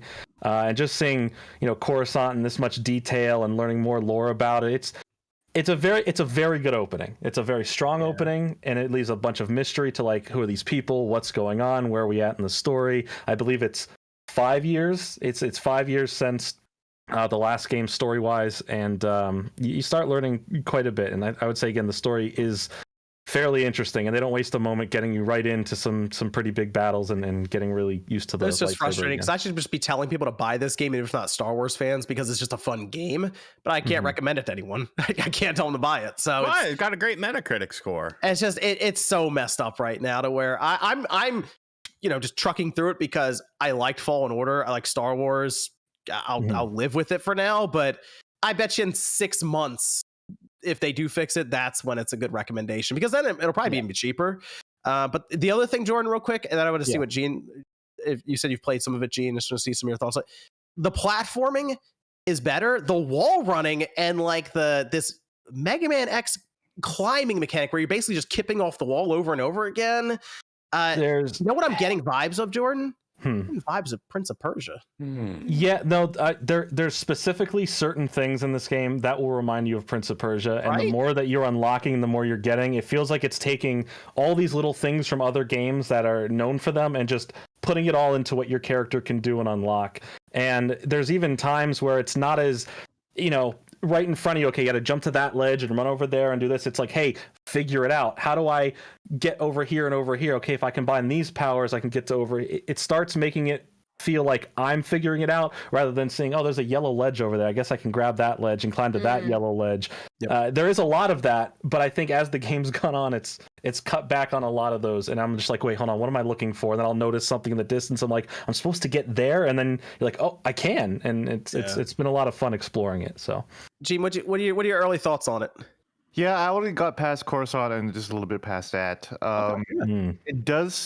It did feel like even the animation blending just feels like a little janky. And I actually played in quality mode. I'm one of those weirdos who actually played in quality mode, and it was like okay, but like you can definitely tell like the dithering and everything like that. I'm glad that you mentioned that it was Prince of Persia, because like it's like Prince of Persia, because that's how I felt Fallen Order was, and that's why I like Fallen Order so much, and that's why I was like so shocked that it got like so, like it was like a 74 Metacritic or something. I don't understand why people. I think Fallen Order is lower than it should have been. Yeah, you're right. Yeah. I like. It was a weird mix of Dark Souls and Prince of Persia, which is an amazing concept. I would love that, you know. And I can't believe that they put that on Star Wars. Frankly, I'm actually pretty tired of Star Wars, and I think the fact that I didn't just power through Fallen Survivor is a testament to how much I don't want to see any more Star Wars. I think it's just releasing after like I feel like it is a lot of stars when you go from okay, I just watched Mandalorian and now there's a Star Wars game, and I feel like after I'm done with the Star Wars game, another Star Wars show is going to come out or something. It does feel like there's been a lot. Mandalorian game coming too recently. Probably.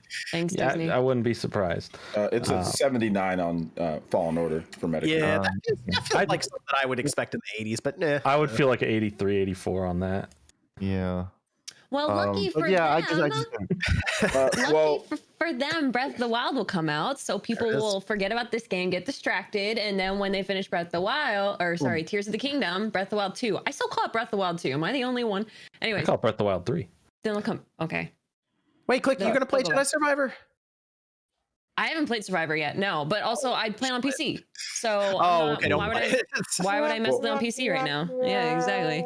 It did get an 81 Fallen Order on the Xbox with 33 reviews. So it is. I mean, it was right around the 80s for Fallen Order. That's what I played on. I played on the Xbox. That's why I got this one on the Xbox. But if I knew Jordan, I played it on PS5 for me. Okay, yeah. If I knew Jordan was getting on the Xbox, I would have just got on the PS5, just get a different experience for it. But I played the last one on the Xbox, so I figured. Yeah, I was kind of the same way. Apparently, the what's it called, the DualSense stuff in that game is really good, so I'm surprised you didn't get it on I thought about it, but I was, because I already been playing Fallen Order so much on the Xbox, I was already kind of used to the layout for the controller, the asymmetric sticks, but I mean, I honestly I got Fallen Order on the PS5 as well, so I might Jedi Survivor down the road when it gets heavily discounted because people dislike it so much, then I'll pick it up again on there. But the only thing I can take away from this is I don't know, hopefully people just become more aware of how busted some of these games are when they come out, and it's a great game that is held back because of technical problems not being fully addressed. The problem is you can't trust reviews anymore, it seems. I think reviewers, from the reviews that I read, some people did note that there was some issues, but they still had fun with the story. They still felt the upgrading was good, because you guys are all saying really good things about the game. It's just there's some stuttering and stuff. So that's what it seems like from the reviews that I read. It seemed like most people mentioned the performance issues, but still said the game was fun. So it's interesting because this is like an inverse of what happened in Cyberpunk. Because someone said, "Oh, this is Cyberpunk all over again," but remember, the Cyberpunk PC version actually was pretty good, and that was the version that they released for review, and that's why a lot of the reviews didn't really mention all of the cross-gen like hullabaloo, because we just didn't see that at all. Yeah, we played the PC version, and I played it on 2070, and it was fine, you know, for the most part. This game, if it had come out better in terms of its performance and all, I honestly think this might have been like a Game of the Year contender, but. Early on, I would say it could have had a chance. I still think it's still gonna get nominated. What do you mean? I think it could be up there for action game or something, but Jeff's gonna put that in the noms. Fallen Order get nominated. Struggled to get any kind of nominee when it came out. I really have to see what else comes out this year. There's still some big hitters, you know. No, But didn't Fallen Order come out like really late? It was a November 15th game, like something like that. It was like after the cutoff. They might have the actor who plays Cal as getting like maybe a nod for something performance, but like the game's just busted. You know, that guy's gonna show up at the Game Awards. Just packed, but this year's just packed though. It's already that's true too. There's just a lot of big games. But like I could have seen this actually breaking the 90s if the performance wasn't so obviously an issue, which is it's a shame. But they should have delayed it again. It'll be better later. It'll be better later. Then you'll probably be able to get a discount. So this might be a good thing. Buy one, it's cheaper. Because you get it later. It'll be patched and it'll be cheaper. It'll be less than 70. So I think they're going to have to discount it just because they've lost so much goodwill now. So it might be a good thing. You don't got to always rush out and buy everything day one. You know, not everything is a rush out buy day one purchase, you know, for everybody. So if anything, at least you have to avoid it on PC at this point. Which is ridiculous to me. Some people can live through what it is on consoles now, but PC is just there's some crazy stuff going on there. People are getting locked out of the game if you log into it like twice or something crazy. I don't know. It's crazy. That's crazy. I can't believe that. It's wild. Is the story canon? It is. The It Star is, Wars yeah. universe. Yep, they Yeah. have it fitting Technically, between yeah. episode 3 and 4. There's obviously a large Okay. gap, and they could fit Yeah, it. now it's there. what is it? It's 9 BBY. So before it's before the Death Star run. I think it's 9 years before then. I don't know how people keep up with Star Okay. Wars nowadays. Like, there's just so much fucking shit and side things and I gave Lizzo up. and Jack I gave up. Black. It's like, I'm over it. I think if you were someone who was really obviously with it like early on, or even It you know, a sucks. couple It's years after, but There's if a you're- lot of good and a lot of bad Star Wars stuff Yeah. that like is happening now. You know, it's like like this game has a awesome story so far. Yeah, I think so, yeah. Genuinely interesting, and just as much as I liked where the other game left off, and I like this game really so far feels like it's Cal's big, you know, hey, I need to be this hero protector, you know, I can't be in the hiding anymore, the Jedi have to come back, but at the same time he struggles if he's giving up his life for a cause that's dead, and should he, you know, himself deserve his own life. And I'm like, this is like good introspection during this time in the universe when the Jedi are being hunted and most of them are in hiding for what's left. And I think it's genuinely cool stuff, and they tackle it in a very cool way. But at the same time, there's like so much Star Wars, and some of it's interesting, some of it's not, and I feel like we're not even tackling the interesting stuff. We're stuck in this whole like late Skywalker phase, and we're not expanding, we're not going back in time. And I know future shows and movies plan on doing that, but I feel like the more we try to fit stories in this timeline, okay, here's this spin-off character that was over here that fits between these stories, and we already know his fate, but here's his story over here, and at the same time this story's happening, and there's also a game, and then 3 books come out. It's too much to fit in this time. Like, expand. I think if we separated and we got out of the Skywalker saga era, you know, just a little bit, I think things would be a bit better. Because right now it just feels like everything revolves around the same thing, and we're getting too much of it. And some things are great, and some things aren't. And I say this game is great so far, but there's a lot of problems with it, and that's not Star Wars' fault. That's game development. But Josie, did you get a chance to play Fallen Order at all? You ever look at that? I'm gonna wait for it to go on sale, I think, because I feel like it's a game that'll go on sale fairly quickly. I'm There's, super interested because I like love Star Wars. Oh, But... well, there's like Jedi Survivor, which is one now. But did you ever play Fallen Order, the first one?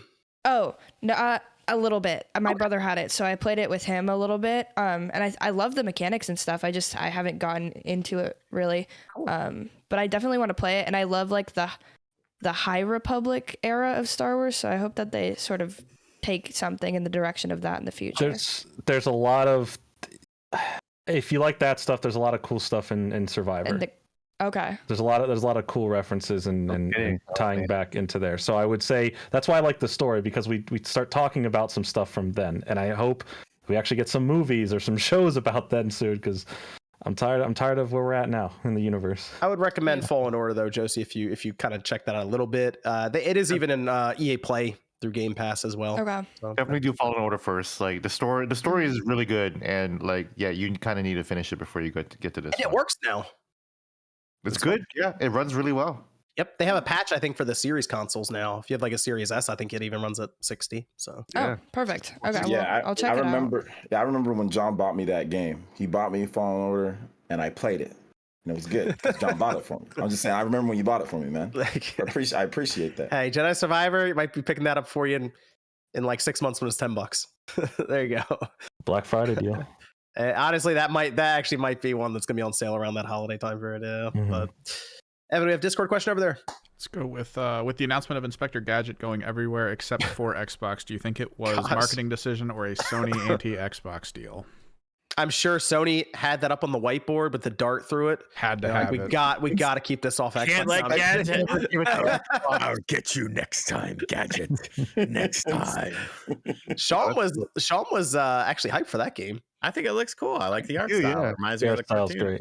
Mike Yeah. was Us old dudes who grew up with Inspector Gadget are super hype about it. Yeah. I'm not hyped. That game looks like shit, but I mean, it's Inspector Gadget, so I mean, it's cool. What's but wrong? it's- You've seen 4 screenshots, and it's all Yeah, I've seen 4 representative of the art style of a cartoon. It doesn't. It's a licensed Inspector Gadget game, bro. Nobody gives a shit about Inspector Gadget anymore. They don't care about it. It's not going to be a great game.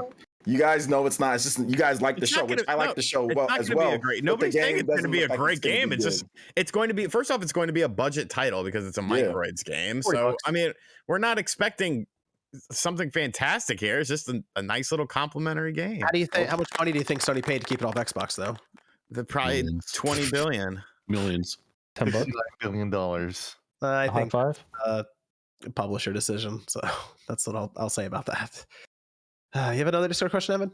In related news to how Mega Man Battle Network Legacy Collection sold 1 million within a few weeks, while Mega Man 11 sold 1 million after 4 years, any theories on why RPGs are the most favored genre in Japan, like how shooters are favored in the West? Battle Network's just goated. Sorry.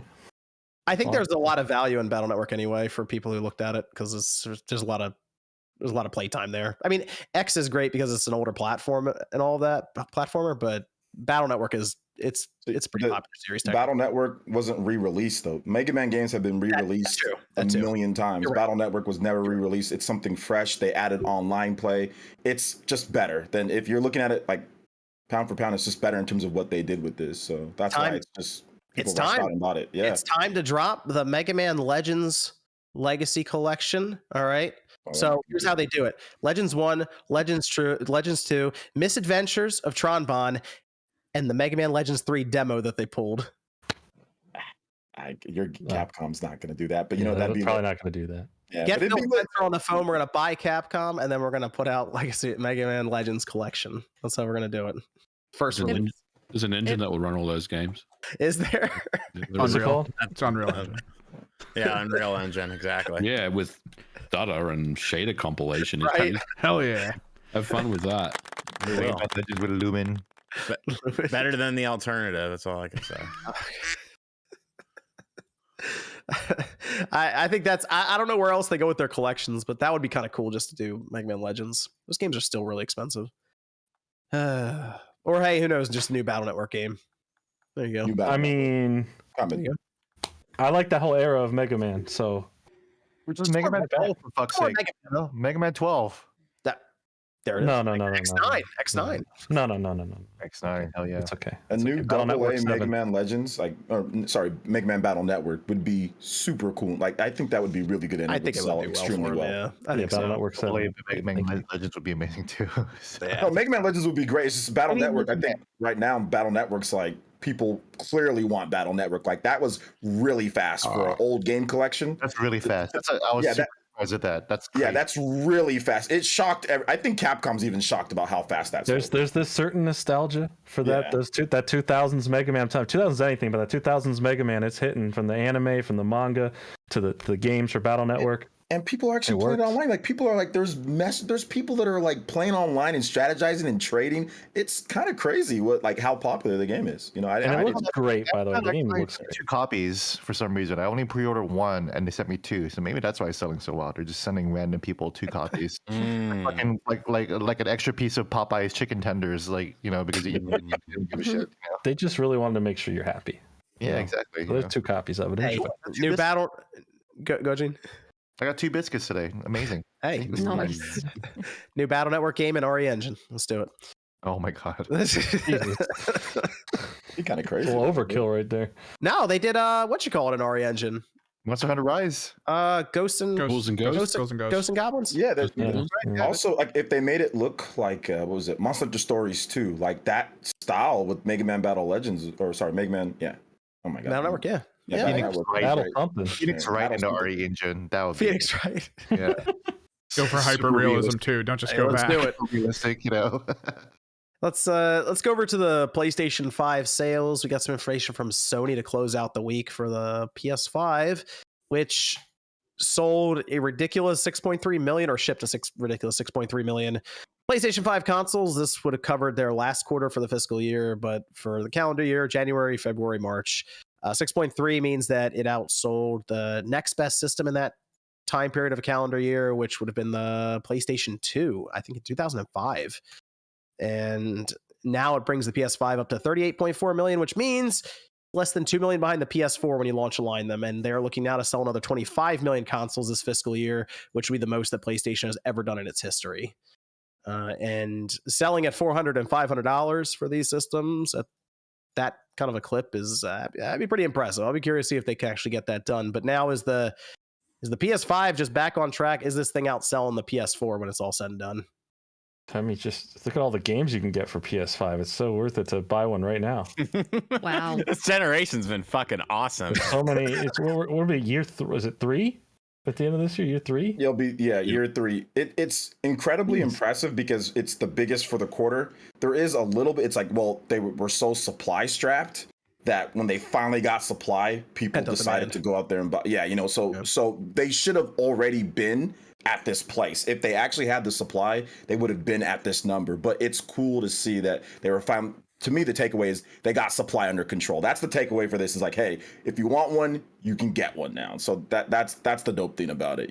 Whether you think John doesn't like this generation, people are playing old games on there. You can play PS4 games. People are playing Call of Duty. Like, that's the place to play that. Madden, COD, FIFA. These are the stuff that most people that go out there and buy systems, they want to play those games. So people I think it was that supply paired with Hogwarts Legacy, which was this ridiculous explosion of sales for a game, and they aligned themselves with it immediately, and that was it. Even before that, the January was very good. Like, January had an explosion. They fixed it there, but yeah, you're right, man. Like, when Hogwarts came out, that's when there was a really big jump, like retail wise. They shipped a lot, and that's good. That's good that they were able to get that under control so people can actually pick one up. Like, I actually saw a PS5. Like, I've seen multiple PS5s done. Like, in my store. If you go on Amazon, they have the Ragnarok bundle. It's like $500. They discounted it. The sons of That's a good deal. Wow. Yeah, so it's actually cheaper. It's like the game, the system with the disc-based system, and Ragnarok, and the bundle's good too, right? Because you get Ragnarok, and they're one of the best games. It's good marketing for it. So yeah, that's incredible by Sony. Wait, so is it the disc-based console with a digital download of God of War? Yes. Yeah. Love that. Interesting. That's how they do it. Love it. That's how they do it. Well, they said it's 70% digital. So that's the ratio right now. It's 70 to 30. So it's pretty much all digital. We're knocking on that door, aren't we? We are. We're getting closer. We are arriving. There's no way next gen consoles have discs at this point. I think the next gen systems Except for Nintendo. Except for Nintendo. Nintendo will be like, hey, just some sort of format. I'll go from here's a 5 megabyte card. Download the rest. Yeah. Well, I think 2027, 2028, I think is when the next systems show up. So I assume it'll be all digital by then. How do you know? Who told you? Yeah, the charts, the spreadsheets. I don't know. They're telling it. But there was one other interesting thing I wanted to point out here for this, and that is that it seems like, at least for this past fiscal year, Sony's been selling less pieces of software, but they've actually made more money on it because they're $70 versus $60. So there is this interesting dynamic currently going on where people are technically buying less pieces of software, at least year to year, despite selling more systems, obviously, especially in this first quarter. So it is interesting, especially going forward with this generation, to look at the $70 price tag and what effect that has on sales for some of these games, especially I would say new IPs over established ones. Oh, you also have the economy too. Maybe people are just being more. That's a good point too. Yeah, more. I don't know, selective. Yeah, some of these $70 games, I'm thinking that's like, you launch like brand new IP like Wild Hearts, like 70. That's okay. Yeah, that's gonna be rough. Like, it's not gonna do well, and it's gonna be discounted quickly. I'm still waiting for Forspoken to be discounted because look, I didn't get it cheaper. Oh, I've seen Forspoken discounted. I would wait for that to be like $20. Yeah, exactly. I don't want to buy it for $40. I already have it on digital, but like $20, then I'll pick it up for physical. Oh yeah, you gotta wait a little bit longer for 20. It's interesting because there is a game we're gonna talk about here soon. It's $60, so it's interesting. FromSoft holding up that 60. Ooh. Sean, unless you want the giant collector's edition. I will tell you this, Sean. I think you're onto something though with the economy, because there is still a pretty big drive right now for subscription services. PlayStation Plus had a jump, and it's like, if I buy the $70 game or buy the $60 subscription, or I guess technically they would go for like the $100 subscription and just have a bunch of games they can play for the rest of the year. Like, people in general obviously don't play as many games as we may, so 3 or 4 games a year, and that'll do it for them. Yeah, I mean, you got your basic necessities, and then they move on. Or just free. Or hey, they might just want the Fortnite box. Right. Yeah, that's all. So yeah, but impressive stuff by Sony. I do think this will eventually outsell the PS4. So I don't know if it'll get the PS2 numbers, but I think PS4 is a lock at this point. PS2 is almost impossible, man, Yeah, because of how long it was just on the market. It's almost impossible to reach those numbers. Yeah, I'm not even sure the Switch will make it. It's going to be very difficult for any system. It was one of the best DVD players of its time. Yeah, It really was. It was. That was part of it, and it had like every third party game. It had like exclusives. It had like crazy amount of exclusives. Like just, Yeah, like I had those 2 exclusive Naruto games, the Uzumaki Chronicles. They're so good. Those were really good. Those were so good. it definitely. Well, it had also other exclusive Naruto games. I did, but those Not are even the just ones not even just those. It had a those are bunch the of ones that matter. It's fine, you know. God, I love Naruto. What's your favorite Naruto character? Oh gosh. Straw Hat. Nice. That's a good one. What's your favorite thing about the Straw Hat? It's texture. It's a nice It's texture. Okay. Okay. Interesting. Right. Interesting. The texture is what does it for you. Texture feels nice of the Straw Hat. Thank you. Thank you. Evan, we have a Discord question over there. I still got 2 left. When do you think Dragon Quest XII will be released, and are you worried about them moving away from the traditional turn-based combat? 2024 and I think Dragon Quest is still going to be traditional turn-based, because I think that's going to be kind of their answer when people are like, oh, well, you don't make bigger budget RPGs, and then they're like, oh, look, this is traditional still. I think it's going to be, you're going to be able to move like you can in Dragon Quest 11. You can move in that game, but it's going to be ATV based. It's going to be something like that. It's going to be a combination of, you can have movement and it's ATV. So I think they're going to play around with the gameplay. I think they're going to play around with it somewhat. Like it's not going to be the traditional Dragon Quest 8 or I think like Final Fantasy 13, mixed with Dragon Quest 11. That's what I'm kind of thinking. I'm thinking something around that. I think the fan base is going to be kind of interesting when that gets shown. That'll be fine as long as the game. I mean, as long as it's still classic Dragon Quest, that'll be all right. Yeah, as long as the good music, as the right music. Oh god, it'll be all right. Batman music. There it is. You have another Discord question, Evan? Last one. Shout out to Josie. My new favorite series on YouTube is the Nostalgia List Reviews. What series will you tackle next? I'm pretty sure there was another question though, Evan. Did you just add one, I'm guessing? Is that what happened? Am I going to have to read that? He keeps missing the cut. Yeah. He's missing the cut. You could have done it. He's not respecting yesterday. the cut. Oh wow, let her answer the question. Yeah, that'd be cool. Yeah. A series? Does that mean like not the nostalgia? Okay. Well, the next thing that I'm reviewing in that is A Link to the Past. I'm playing through that right now. For the first time.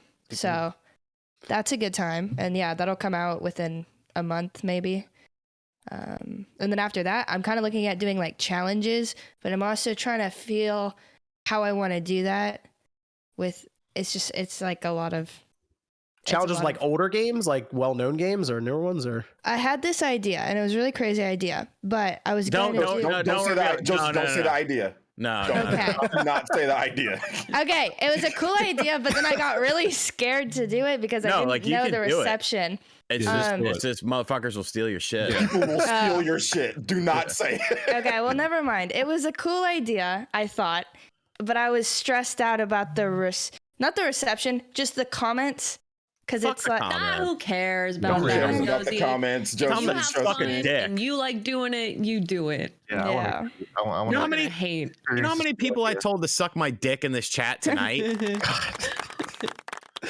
Gross. Yeah. So we will see. Let's see if I do it. You're next. What? Hold on. What? Huh? Was that the last one, Evan? I mean, I can go with the post-cut ones. All right. Go ahead. What did Sean ask? How often does John beat his wife? I was told this was an anonymous question server and that identities would not be revealed. See, there's this joke because I lift weights and I have like a physique that I just start walking the house and swinging. That's the joke from Sean. Then the other post cut off was, when will RGT admit he's a Nintendo YouTuber? I'm not. What's tomorrow's video about? A goddamn emulation handheld, a budget one too. I suggest you watch it. I mean, to be fair, I discovered RGT through retro stuff, so retro Nintendo stuff, which he hates now. So I love retro games. I just don't like the people involved in retro games nowadays. The mood. Fair. Yeah. Let me go over to some of the shitty ass carbon engine people. Let's go over to some of the super Works. chats here. Bradley says, when you buy a game on release, okay, we did that one. Paleo says, started playing Minish Cap after the suggestion last podcast. Makes me wish Nintendo would work with Capcom again to make another top-down Zelda. I've heard that a lot. I'd be curious to see what Capcom come up with now. Metro says, odds of Microsoft buying Sega or Capcom if Activision Blizzard falls flat. As is mentioned, it would be kind of difficult, but I don't know. Plus, Sega's owned by Sammy. Yeah, there is. Either way, there's hurdles to jump through. Didn't they just buy Rovio? Yeah, they just bought the Angry Birds. I mean, that's what I would definitely buy a company that's well ingrained in mobile if I was trying to sell myself to Microsoft. I'm just saying. No, I think Microsoft's going to recoup and figure out what's next plan is, but I don't know if they're going to buy Sega or Capcom. Sega. Sega. Yeah, I've been hanging out with MVG too much. I've been hanging out with my dad. That's what Nor? taking away the Sega. No, that's my Sega, just taking away the Sega. Would they just take away the power cord and make you look at your console because you couldn't turn it on anymore? No, they would take away. They would do that to me. They would take away the power cord and you couldn't do anything. You just could stare at it. That was it. Code says RGT. Taking away your power cords? They took away the power cord. That's how they did it. Yeah, the power. Well, no, because with the Super Nintendo, it was specific to it. You're in trouble. I could punch somebody in the face, get in trouble. My mom would just be like, "Go to the room." I'd be like, "All right, there's a Super Nintendo in there." Nah, they knew me. Whack. I'd get in trouble all the time, and she would just be, "Go to your room." I'd be like, "All right, cool, peace." Must be nice. This explains so Privileged much. upbringing. It was awesome. It explains so Nah, much. they do a lot of. They take away the power cord. They take away like the mouse from my computer. They're just all this random stuff. You had a computer? Yeah, John. Yeah, I had a computer when I was pretty young. That's how do you think I was on the message boards This arguing with also people? makes sense. I'm learning so much right now. Continue. Yeah. I was like, we were rolling with like Windows 95 back then. Oh yeah. Yeah, Windows 95 was dope. Code says RGT. It's 2023. Okay to admit that you're a Nintendo YouTuber. I've been telling them. The more you deny it, the more it becomes true, Sean. I'm not. Phil Denied Spencer. it, supplied it. Phil Spencer says I'm an incompetent fraud reinstating Don Matrick. I concede to Jim Ryan and Furukawa. Xbox will always be third place. Never win any Game of the Year awards. Has it not won any Game of the Year awards ever from the Game Awards? No, Microsoft hasn't won like an exclusive. No. I think so. Nope. I think they had a marketing deal with Dragon Age Inquisition, and that won it one year. That's probably the closest. That's the first one, yeah. That's probably the closest. Yeah, that was a shit game. Dragon Age Inquisition one. Mint says justice was served. Suck it up, Microsoft. This is from Metro. Says, is that a Santa Destroy flag on Gene's wall? It is, yeah. Oh, they said this. Good job. Phil Spencer wanted to chime in again. Says, OJ, how are you liking Future Redeemed? Just got to Colony 9 before work, and I freaked out at a certain house. This DLC is amazing. I won't spoil anything. The Monado. It's incredible. I think it might be better than the base game. Like I'm really enjoying it. A lot of really cool stuff. Yeah, I finished Chronicles 3. I got to go back to trying it at some point. It's just, man, there's a lot of happening. All the DLCs have been better than the game. So like Torna was better than Xenoblade 2, and now this DLC is better than Xenoblade 3. Yeah, kind of. Why are we even making the games? Just make DLC at this point. Well, what they do, they use the game as the test when they're like, oh, this shit works. Let's take all the stuff that doesn't work, throw it out. Take all the stuff that works, make it better. That's kind of like what they do. Like I'm the surprised Monado. that OJ liked it. I was a little hesitant. I was like, oh, is he gonna like it or it's not? And he liked it. Future Redeemed. Based off of his tweets. Yeah. I was very surprised. It was a surprising thing, but no, it's really good. I like the story. The cutscenes are dope. Like I like how it's Shulk and just not Shulk and Rex coming back. And they fight each other. The Yeah, Monados. that's just to have them in your party. To actually have them in your party fighting with them is just super cool. Going back to certain places. Yeah, so I played a little bit, and so I have Shulk and Rex in my party. I'm just like, this is insane. Like, it's pretty. Having Cloud and Squall like in your party, like in a mainline Final Fantasy game, like for real. Like yeah. It's really really good. But I have no idea why they're there or what's going on. Did you beat Xeno 3? Of course I did. Yeah. Okay, well then, yeah, that's the. I know where the timeline is happening in, but yeah. But it's interesting that like, what do they know? Okay, exactly why they're there. To fight. Well, that's you find that out later. Yeah, I'm excited, but yeah. Code says, do you guys think games are now worse than before? I don't think so. No. I don't think so. There's an argument there. No, but yes, sometimes. I mean, some. Yeah, some. Yeah, but I just feel like we're kind of spoiled, so it could feel like that because I feel like people kind of notice the negative more than the positive. I would say the fandoms are kind of worse now.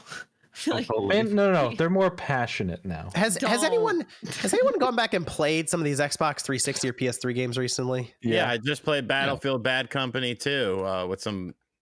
I almost said that word. It's really good. Let me ask you this: Have you gone back and played Grand Theft Auto 5 on the Xbox 360 or PS3 recently? Why would I? No. That's what I'm saying. That's in like the frame rate for that game is like 15 frames. Right now, like, I'm playing. I think right now games are better. I also think that they're at times just too technically complex to where we get some of these games to come out and there's just overall, a lot. Games are better today's day. I mean, back in the day, you couldn't have free to play games. There was no Fortnite. There was no all this stuff. I mean, like, there was none of that stuff. Yeah, Minesweeper. Yeah. Okay. Thank you. Like, you don't have all that. Like, there's way more stuff didn't get localized back in the day. Like, look how long we had to wait for Live Alive. I mean, like, none of that shit got localized. A lot of Monolith Soft games didn't get localized, had no publicity. So, like, I think today's day games are better just overall. It's just there's a lot of stupid things, and we have social media. Social media expands everything, like makes everybody's complaints come out to the forefront. It makes our echo chamber louder. I think on a technical side, things are better. I think on an actual creativity side, no. Okay, I get that. Nowhere near. You know, I understand that because like the PS2 era was so creative because like everyone was just trying all kinds of different shit. Yep. And it was just, Everyone was taking risks. different And a types lot of the times it would pay off, and sometimes it didn't. But I mean, they weren't afraid to try different things. I do think that's like, you know, excluding indies, right? Because indies try all sorts of really cool stuff. That's still very much alive in the indie market. It's just the major AAAs that are so honed down to want money. I think the difference is that it wasn't the smaller indie companies and the games with smaller budgets that were taking the big risks. It was everyone. It was the big companies. And so when the interesting games would come out, they had a big budget attached to them, and they didn't, you know, they had a certain feel and a certain charm to them. But those big budget games, how were their budgets compared to today's big budget games? How much more of a risk were companies taking back now than they were back then at hoping to get their money back? Game development and the game creativity in the AAA spaces, it feels homogenous because they're so expensive, so they're less risky. But yeah, obviously in the smaller spaces, that's still. Yeah, I also feel though on games that have taken different turns than the medium has really been going for a while. I feel like some of those games tend to be crucified, and when you see negative backlash like that for trying new things, like I'll still to this day still use Death Stranding just because people thought it was going to be one thing and it was completely against the grain and it got crucified. And say what you want about the game, but it is different. It's not like anything else, that's for sure. But different always doesn't necessarily mean good in the same breath. I'll give Death Stranding props. I'll give Death Stranding hella props for trying something different. I'll give it props for trying something different. Yep. Yeah, but you see people who see that reception, you know, and it kind of discourages them from wanting to try new things or being like, oh, I really like that. But when you see other people kind of even echoing chamber, whatever, you know, just kind of tagging onto each other, it kind of lowers the morale to want to try new things too. So I think the conversation can't just be like, oh, I didn't like a game bad. It could be like, I like OJ. OJ roasts Death Stranding all the time, which is fine. But I don't roast it all the time. I just praised it. I can see how someone else can enjoy this. Like if you like games like this, you might enjoy this game. I feel like some people just say, I don't like it, so therefore it was bad. And then it just kind of repeats over and over and over. It's either a hit or a flop. That's it. There's no in between, or like there's no nuance or anything. You know, the mainstream with gaming. You know, we're at a point of creative complacency with a lot of these big companies who are producing the games for the simple fact of, okay, if we're going to put this much money and time into a game, it needs to perform to this level so that we can create this and stay in business and stay afloat and hit our numbers and our shareholders and blah blah blah. So they're going to stay comfier with the risks that they take. And they're not really going to feel like risks. Okay, this game did well. Okay, we're making a sequel to that. Okay, it's time to make the yearly Call of Duty. It's time to make the next Uncharted game. It's time to make these safe bets. that will make sure they all make their money back. And then we're only seeing more risk come from very rarely any form of AAA. And then when they do, they shine through and it becomes a big divisive conversation like a Death Stranding, or it comes in the form of indies, which have, I would say, more power than ever because they get way more attention, more streamers play them, more people are able to bring attention to them. Nintendo tries to put spotlights on them with their their Nindy events, and I think that's great. And I do wish there was more risk taking from these big companies like there once felt like there was. But once you hit a point where it became all about the business on the back end, the money coming in, and what can that fund and how smart is it to put all this money on a risk versus just making a game that they know will sell, it becomes a big decision for the companies. And of course the creative people are not the people in business suits. So when the business suit makes the decision, the creative people, for their job, they just kind of have to follow, and they can be as creative with what they want in that space. So like, you look at Star Wars Survivor, Jedi Survivor, right? Yes, is it more of a game that did well? Yes, but there was a lot of creativity in the game, a lot of new ideas that went into there. And I like seeing that if we can't try risks on other things, at least we're trying to implement more into whatever the next main thing is. At least it doesn't feel like I'm just playing more of the last game. I feel like I'm playing an upgraded version of the last game with more time put into who the character is and what the character can do. And I think that's why it just feels so bland. It's like, okay, we're getting the same games every other year at this point. When every once in a while we'll get a Death Stranding. And now look at this, we're getting a Death Stranding 2. And I totally feel that game is going to be nothing like Death Stranding 1. Like the one before. I think it's going to be a completely random, different game, and it's not going to be what we're ever going to guess or what we're thinking, because now we're like, hey, like the first game, okay, it's got to be a twist. There's got to be something secret. And so now we're going to go into this going, okay, there's no twist. It's exactly what we're going to see, and it's going to be something different. So I don't know. That's where I'm at with this. Let me move on here to Mint, who says, hype for Tears of the Kingdom, Team Josie. 2D says, yeah, there you go. 2D says, oh, Gene, real quick, yes or no, does Tears of the Kingdom feel like DLC? No, not at all. Absolutely not. There you go. Gene saddled it right there. No DLC. Not DLC. Super This Way, no message. Thanks, Super This Way. Rob says, anybody interested in checking out Darkest Dungeon 2 when it drops on the 8th? Anybody? I don't even know what that is. Anybody? Evan, you checking it out? Darkest Dungeon 1 was a huge success on PC. It was actually a major thing, so maybe I'll check it out. There you go. Evan's on it. Nerd says, I don't really like the survival part of survival horror. What are some recommendations for scary games that are more or less just action? RE4 remake. Dead Space. Yeah. Layers of Fear. I'll say Condemned. You can go back and do it. It's still fun. That shit's scary, man. Condemned? Yeah, Nah, Condemned. That game's scary. That's a fun game though. That was a cool game though back then. That was cool. Resident Evil Village too. You get a ton of ammo there. Yep. Oh yeah. Yeah, that's definitely not a survival game. Creosion says, cheating by the end of it. So yeah. I just bought a PS5 for Street Fighter 6. Hope you all bought a console just for a specific game before. Yes. The Switch. Oh yeah. What a game for Metroid. GameCube for Metroid. Metroid Prime 1. GameCube. Yeah. Let's see. PlayStation 1 for Final Fantasy VII. Xbox for Halo. Yep. Xbox for Halo. There it is. Xbox 360 for Oblivion, which is why I have faith in Starfield. Nice. PlayStation 3 for Metal Gear Solid 4. And PS5 for Demon's Souls Remake. I was happy from day one, baby. Those are almost like all the same as mine, dude. Like every single PS3 is like, we saw Metal Gear Solid 4. I was like, oh my gosh, I need a PS3 like yeah right now. I had to get a credit card for it at Best Buy because I didn't have the money, and I walked in and I was like, $1,000 back in the day, you know. I was like, can I get a credit card with you fine folks? Like, okay. Your first credit card for PS3? Yeah. That's amazing. They gave me like $2,000 on the credit card, so I was like, that was a lot of money back then at that time for age and time. So $2,000. Gary says, hello to everyone. I'm every day for a Pokemon. Oh, asking every day for a Pokemon Conquest sequel. Also, the Pokemon Company should let Nintendo, EPD, Bandai, Monolith Soft, and Game Freak create the next open world Pokemon game. Yes. Wow. I like all these things. Okay. And then Phil Spencer followed up and said, stop talking trash about my company. That's stupid. Snoopy says, my GameCube laser is slamming back and forth trying to read discs. Should I look to adjust the pot or should I look into recapping the optical board? I mean, honestly, you can buy an entire assembly now. So rather than guess or try anything else, just buy the whole assembly, swap it. You'll be good. Gary then says, Game Freak at the Pokemon Company have disappointed me with 3 Pokemon games. At this point, just let someone else make one. Well, the thing is, they don't care if they disappointed one person with how many they sold each of those last 3 games. So Yeah, they're pretty happy. fine. Two people. I'm one of those people. Oh no, what are they gonna do? They're done for now. Nick says Lakers and Knicks in the NBA Finals. You know, it could potentially happen. It could potentially happen.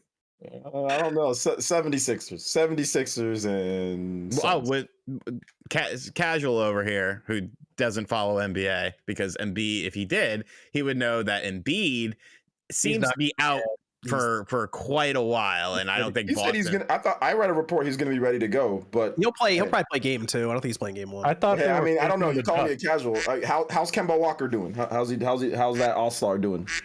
That sounds like some after show talk. That's neither here nor there. Fucking SportsCast. Does anyone agree that the Series S is a powerful little console? Yes. Yes. Yep. There you go. It's the best college console. There it is. All right. The developer spoken. Boom. There you go. Best college college. How do you console? play physical games on there? You don't. You don't. And it's a great time. Then it's not the best college console. You got to be able to share with your friends. No, because you don't need. Oh, You don't, have to You have don't need space to for all your carry around games. all the games. Got to be able to share with your friends in college. And If you you're gotta- poor, you don't got They to come no. no. They come over to your place and then you sit there and you play What a- games together no. like a bunch of homies and then You they gotta be leave able and to it's a good share. time. Nope. Yeah, you No, ain't no, got to I worry do. about him getting That's right. drunk and OJ, stealing shit. yeah, from Yeah, let's be people. real. exactly. You don't want to keep that game collection at college. Let's be real. N64 and Nuh-uh. GoldenEye, 4 controllers. That's the way to do Sorry. it. People Nope, are I gonna used like to borrow my dump friend- beer all over my game Nope. collection. I used to borrow my Nuh-uh. friends' games all the time in college. Nope. Yeah, I went to kinda college. I agree went to with college OJ. for. I went to college for being many able- years. I like being able to share games with people, like send them home with stuff and be like, go enjoy this, and And then come then back to never me so see we it can talk again. about it. Yeah, I you don't never trust see that people shit. like that, fuck no. people. Hey, Damn, always y'all don't trust need that. better friends. Y'all need better No, friends. Exactly. no, y'all need y'all- better friends. I y'all still are- got homies I talked to today from college. Y'all are fucking wilding with that shit. Nah, fucking no. Borrow? What? No, borrow does not exist.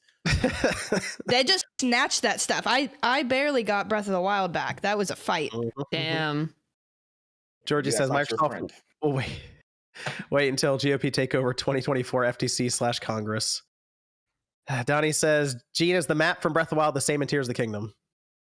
I do not know that for sure, but it sure looks like it. But it sure looks like there's a lot of differences in the original map, which is why I'm like, this is not DLC. Because even when you walk around that tower area in the preview area, I know where that is. That's completely different from what it was before. So Oh, okay.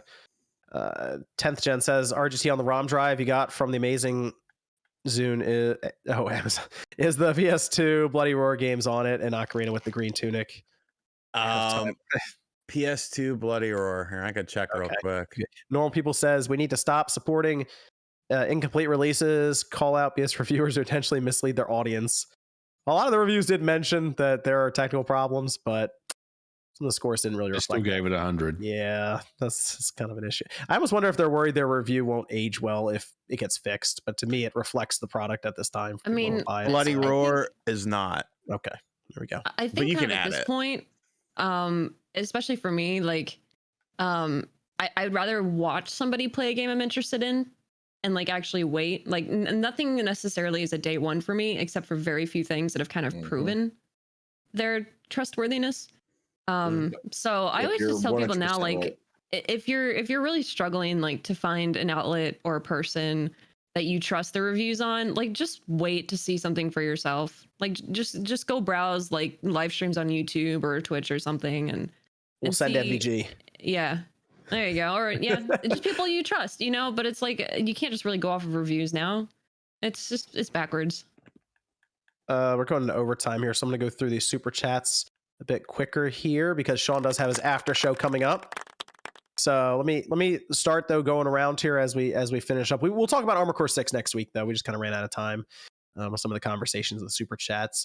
Gene, where can everyone find you though? Thank you for joining us tonight. yeah, I'm on Twitter, Gene Park. You can also find me on the new social media craze, Blue Sky, or as I like to call it, Blue Ski.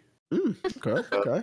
I didn't even know that was us. What the hell is that? I've never heard of that. It's basically Twitter. It's Jack, the founder of Twitter. He founded he funded a company, and they basically made Twitter again.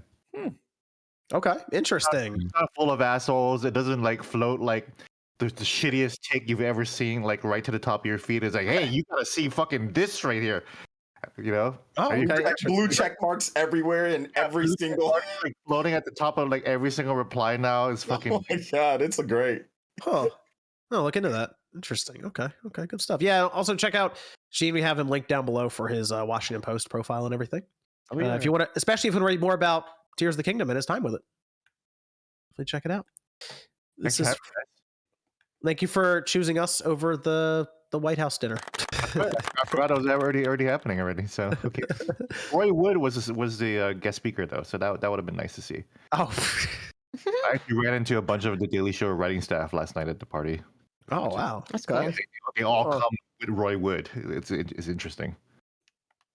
The Axiom says, "What's the likelihood of the Saudi company trying to take a shot with buying Activision? If not, would anyone else try to purchase Activision?"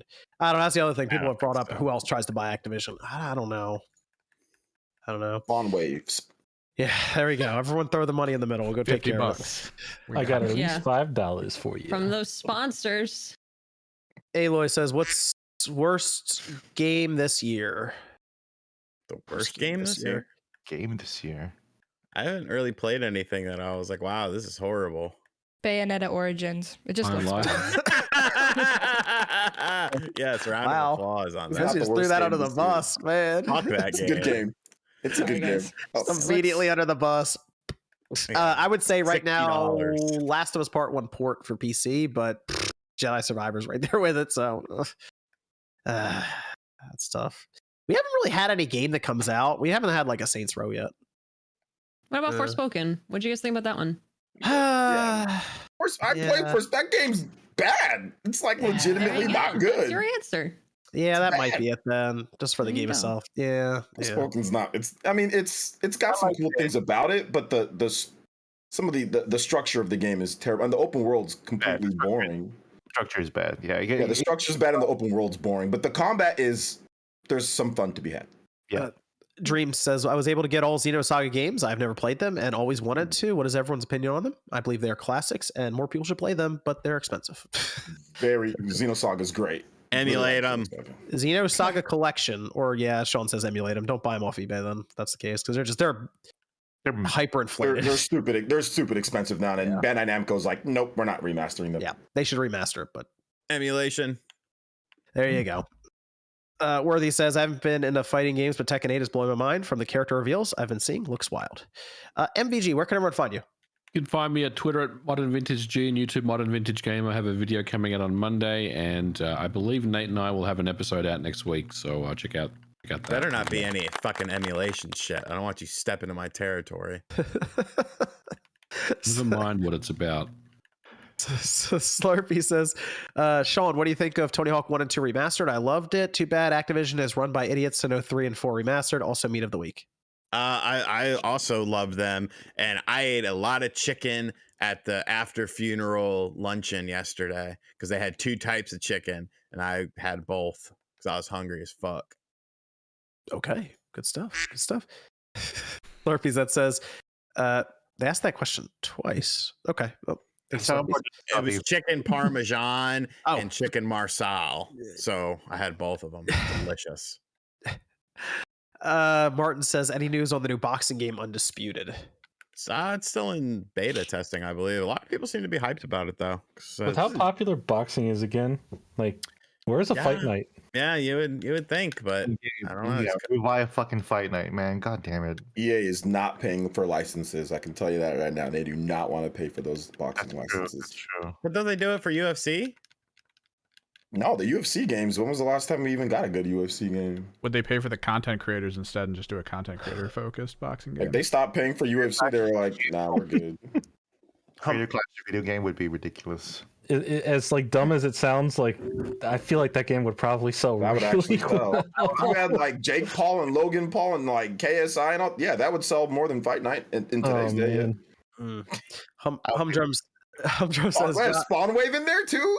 I'll be a guest character. There you go. People can beat me senseless in there. It's fine. Humdrum says, his wife. Oh, sorry.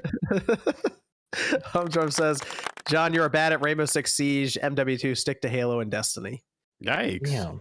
Man, that's wrong. You've been playing Siege. Siege is not easy to get into. Yeah, I did. I actually got someone called me out the other night because they thought I was hacking. Like I said, you're literally like the Forrest Gump of games. You just like walk through and like blow 6 guys up, and it's hard. It's he played like shit last night. He played, but the night before that, I wasn't there to see it. The night before that, I dropped an 8-0 on a team, and someone messaged me like, I wasn't there these though. People think you're hacking. At the MVG was there. Yeah, at the low end. Compliment though. At the low end of Siege, you get big game. swingy games. It's crazy. I would really like to see you guys stream. I keep saying this, we need a OJ, but you should play with us. No, it's fun. Fuck Siege. I will never play the game, but I watch a lot of people play Siege. When did you guys start playing Siege? You know, I watch it a lot. Hop on. I'll play for the last couple of weeks. I might re-download it if you guys. I'm not gonna lie, you guys. Okay, I might be the best. I might be the best FPS person here. Let's go. Saying. Oh, Jordan, I'm gonna come over there and unconnect your internet. All I know is one of us was Onyx ranked in Halo. That's all I know. Hey, I would have got to Onyx. I was like 5 games away, but then all of a sudden I couldn't find matches anymore. Man. Yeah, I know if you kept playing, if we kept playing this Stream Siege, seriously, Click would have got the we Onyx. wouldn't be able to duo. John, I think if we could duo, like if we were both PC and we could just duo, it would have been great. But you know, you're on controller with aim assist, so. But controller on PC, I'd be unstoppable. Miss Click, why don't you tell everyone where they can find you? Yeah, Click, why don't you tell everyone where to find you? Sorry, nowhere. All right. Thanks for having me. You should follow Click on Twitter and our YouTube channels down in the description. Yeah. Prinny says, wanted to shout out The Last Case of Benedict Fox. Oh, that's Sean's favorite game. Noir style Metroidvania with RE puzzles. Also had some performance issues. Still very Sorry. Travis says, thanks for the podcast. Thank you, Travis. Element says, Jedi Survivor fix. Dump truck full of cash to MVG carbon engine, problem solved. Is it though? Wrong. Casual Noob says 16 gigabyte cartridges hold less than 16 gigabyte max for RGT. I think it's for your video today. Yeah. So Throne says no Star Wars game is worth playing unless it lets you be a Sith Lord. Being a Jedi is boring. It's pretty fun in this one. Thanks, Jordan. David says Jedi Survivor should put it B before the title. Did I just get I don't know what that is. Jordan, where can everyone find you? With Star Wars Jedi Survivor. all right. You can find me on the YouTube channels, either Jordan Fringe or Jordan Fringe Gaming. The main channel, we're closing up to 600,000, so I appreciate all the support. Big content changes coming going forward, bigger productions, bigger deep dives, and I'm very excited for the future of content right now. So check out the channel for all that. Thanks for having me. Carlos says, I feel like everyone forgot how bad Fallen Order ran on PS4, Xbox One at the time. I didn't play it until PS5 and play the PS4 version of it. It did have some issues on launch, but this feels like it's worse. So a lot of high expectations for Respawn with this one too. I think it's expectations. Yeah. I think that's the problem, is people's expectations. Or not a problem, but expectations are high. OJ, where can everyone find you? YouTube, Player Essence. I'm a Zelda tuber now, so watch my Zelda content. But yeah. I stream daily too, so if you want to watch some streams and stuff. CJ says the success of Mega Man Battle Network, you think we will get a Breath of Fire collection? No. What? Yes. Whoa, wait, maybe a new game in the style of Monster Hunter Stories 2. Yes. You know what, CJ? Capcom has the money. Do it, Capcom. Why not? Irvin says, I'm busy with school, haven't watched in months. What happened to Max and Nate? Max was here last week. Nate has been kind of busy on Saturdays, unfortunately, but we're working on getting him here. Don't worry. He'll be back. Sean says, happy birthday, MVG. I did not say that. Fuck MVG. No, Sean Hamill right here. Oh, okay. Very nice. Yeah, very nice. J2 Blue says, do you guys think we could get a Mega Man X in the RE engine? I think that would be an awesome idea, but Capcom would prefer to disappoint me, so probably never. Perfect says, any thoughts on Vita 2 and you think COD going to Xbox? COD will COD will be on Xbox still. Vita 2, No. if they want to do a native one, that'd be awesome. If it's the remote play one, I think it has to be direct to PS5 through Wi-Fi 6 to make it the best possible image and latency. And they probably won't do that because that makes sense. Console says sound effects have been on point. Keep them forever. Neil says my issue is that everybody seems like they need every game to play to be a 9 out of 10 or a 10 out of 10. I agree. I think Dead Island 2 is a good example of a game that can be that average and just be fun. So, would be good too. Dwan Davis has decided to challenge me in the 0 hour. Says, what's up? Yeah, what's up, OJ? I got a crush on It Could Be if Platinum Game make the own Mega Man game. That would be cool. Yes or no? Okay. Dwan, Okay. Mr. Davis, I have it. Yes, Mega Man game from Platinum. That'd be awesome. I like it. Make some calls. Go ahead, MG. I think he said, I have a question. Yeah. Yeah, it was a question. He made a question. MJ, where can everyone find you? You already went. Hold on, we Ah. got it. Josie, where can everyone find you? You can find me, Josie Woe at YouTube, and I started streaming on Twitch again, so follow my Twitch, same name, Josie Oh, Woe. yeah. Man, don't spread out too thin. Follow her on Twitch. Follow her on Twitch. We'll talk about that after. CJ says Armored Core 6, Baldur's Gate 3, or Starfield. Starfield. I feel like I have to go with Starfield, even though Armored Core 6 looks pretty sick. But we'll talk about Armored Core 6 next week. And that collector's edition. Fuck that thing.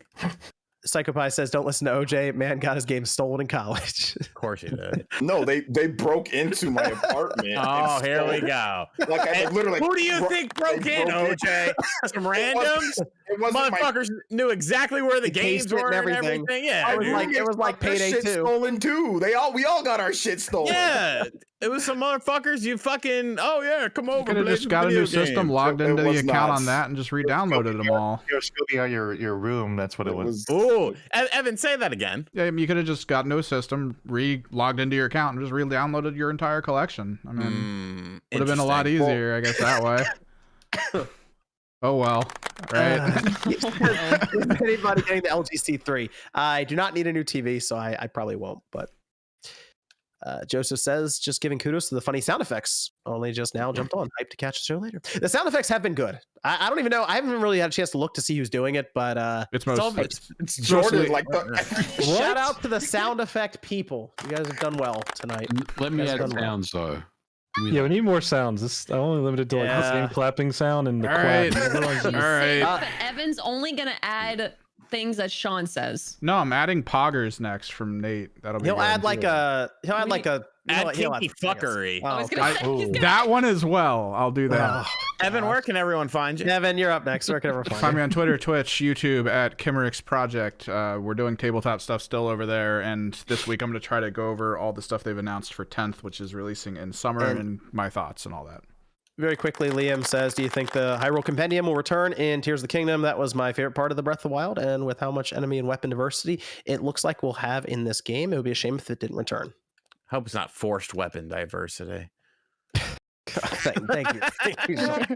I think it'll be a good shape, man, with Tears of the Kingdom. Sammy says, hey guys, game localization supervisor here. Just curious, what game do you think has the best localization to English?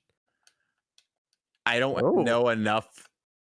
That to is a be good like, to be like, oh, for the different versions. Yeah, that is a good question, Sammy. It's hard to really say. There's a lot of different games, but for the most part, from not to plug Xenoblade again, but the localizations are pretty well done from all the text that's in Xeno to translate. I immediately think of like the text-heavy games that no one complains about, which is very few. Ricky says Genshin Impact dev released a turn-based RPG game, Star Rail. Have any of you guys checked it out? I've seen it. I have not played it. I need to I've seen check a lot of it people out. talk about it. Yeah, I Evan might bought be it. on that. No, Yeah, I'm bought the sticking with the one I sponsorship got. deal. Oh yeah. Okay. It's coming to the PS5 and stuff, I think, too. It's on PC now. Most likely, yeah. Thier says, Xenoblade Chronicles 3 question. I just got to chapter 5. Is introduced to the hold on. Can I play? Okay, can I now play Future Redeemed, or do you recommend I finish the Xeno? No, Blade you 3? can't. Okay. You can't play. You got to finish Xeno 3 before you play Future Redeemed, or you'll be There it is. massively spoiled. Yeah. Good stuff. And I think we're good. Thanks everyone for joining us tonight. Yes, thanks everyone for joining us tonight. SpawnCast. We'll be back next Saturday night, 9 p.m. Eastern time. Sean will continue going with the after show. So if you want to come by and see if Sean can get himself into trouble again, it's over on his RGT live. I had to delete last week, so And you this gotta time watch with it live. this time with sound effects. What did I miss? Oh no, he will have sound effects. Okay. Thanks everyone. We'll see you guys next weekend. Good night, everyone.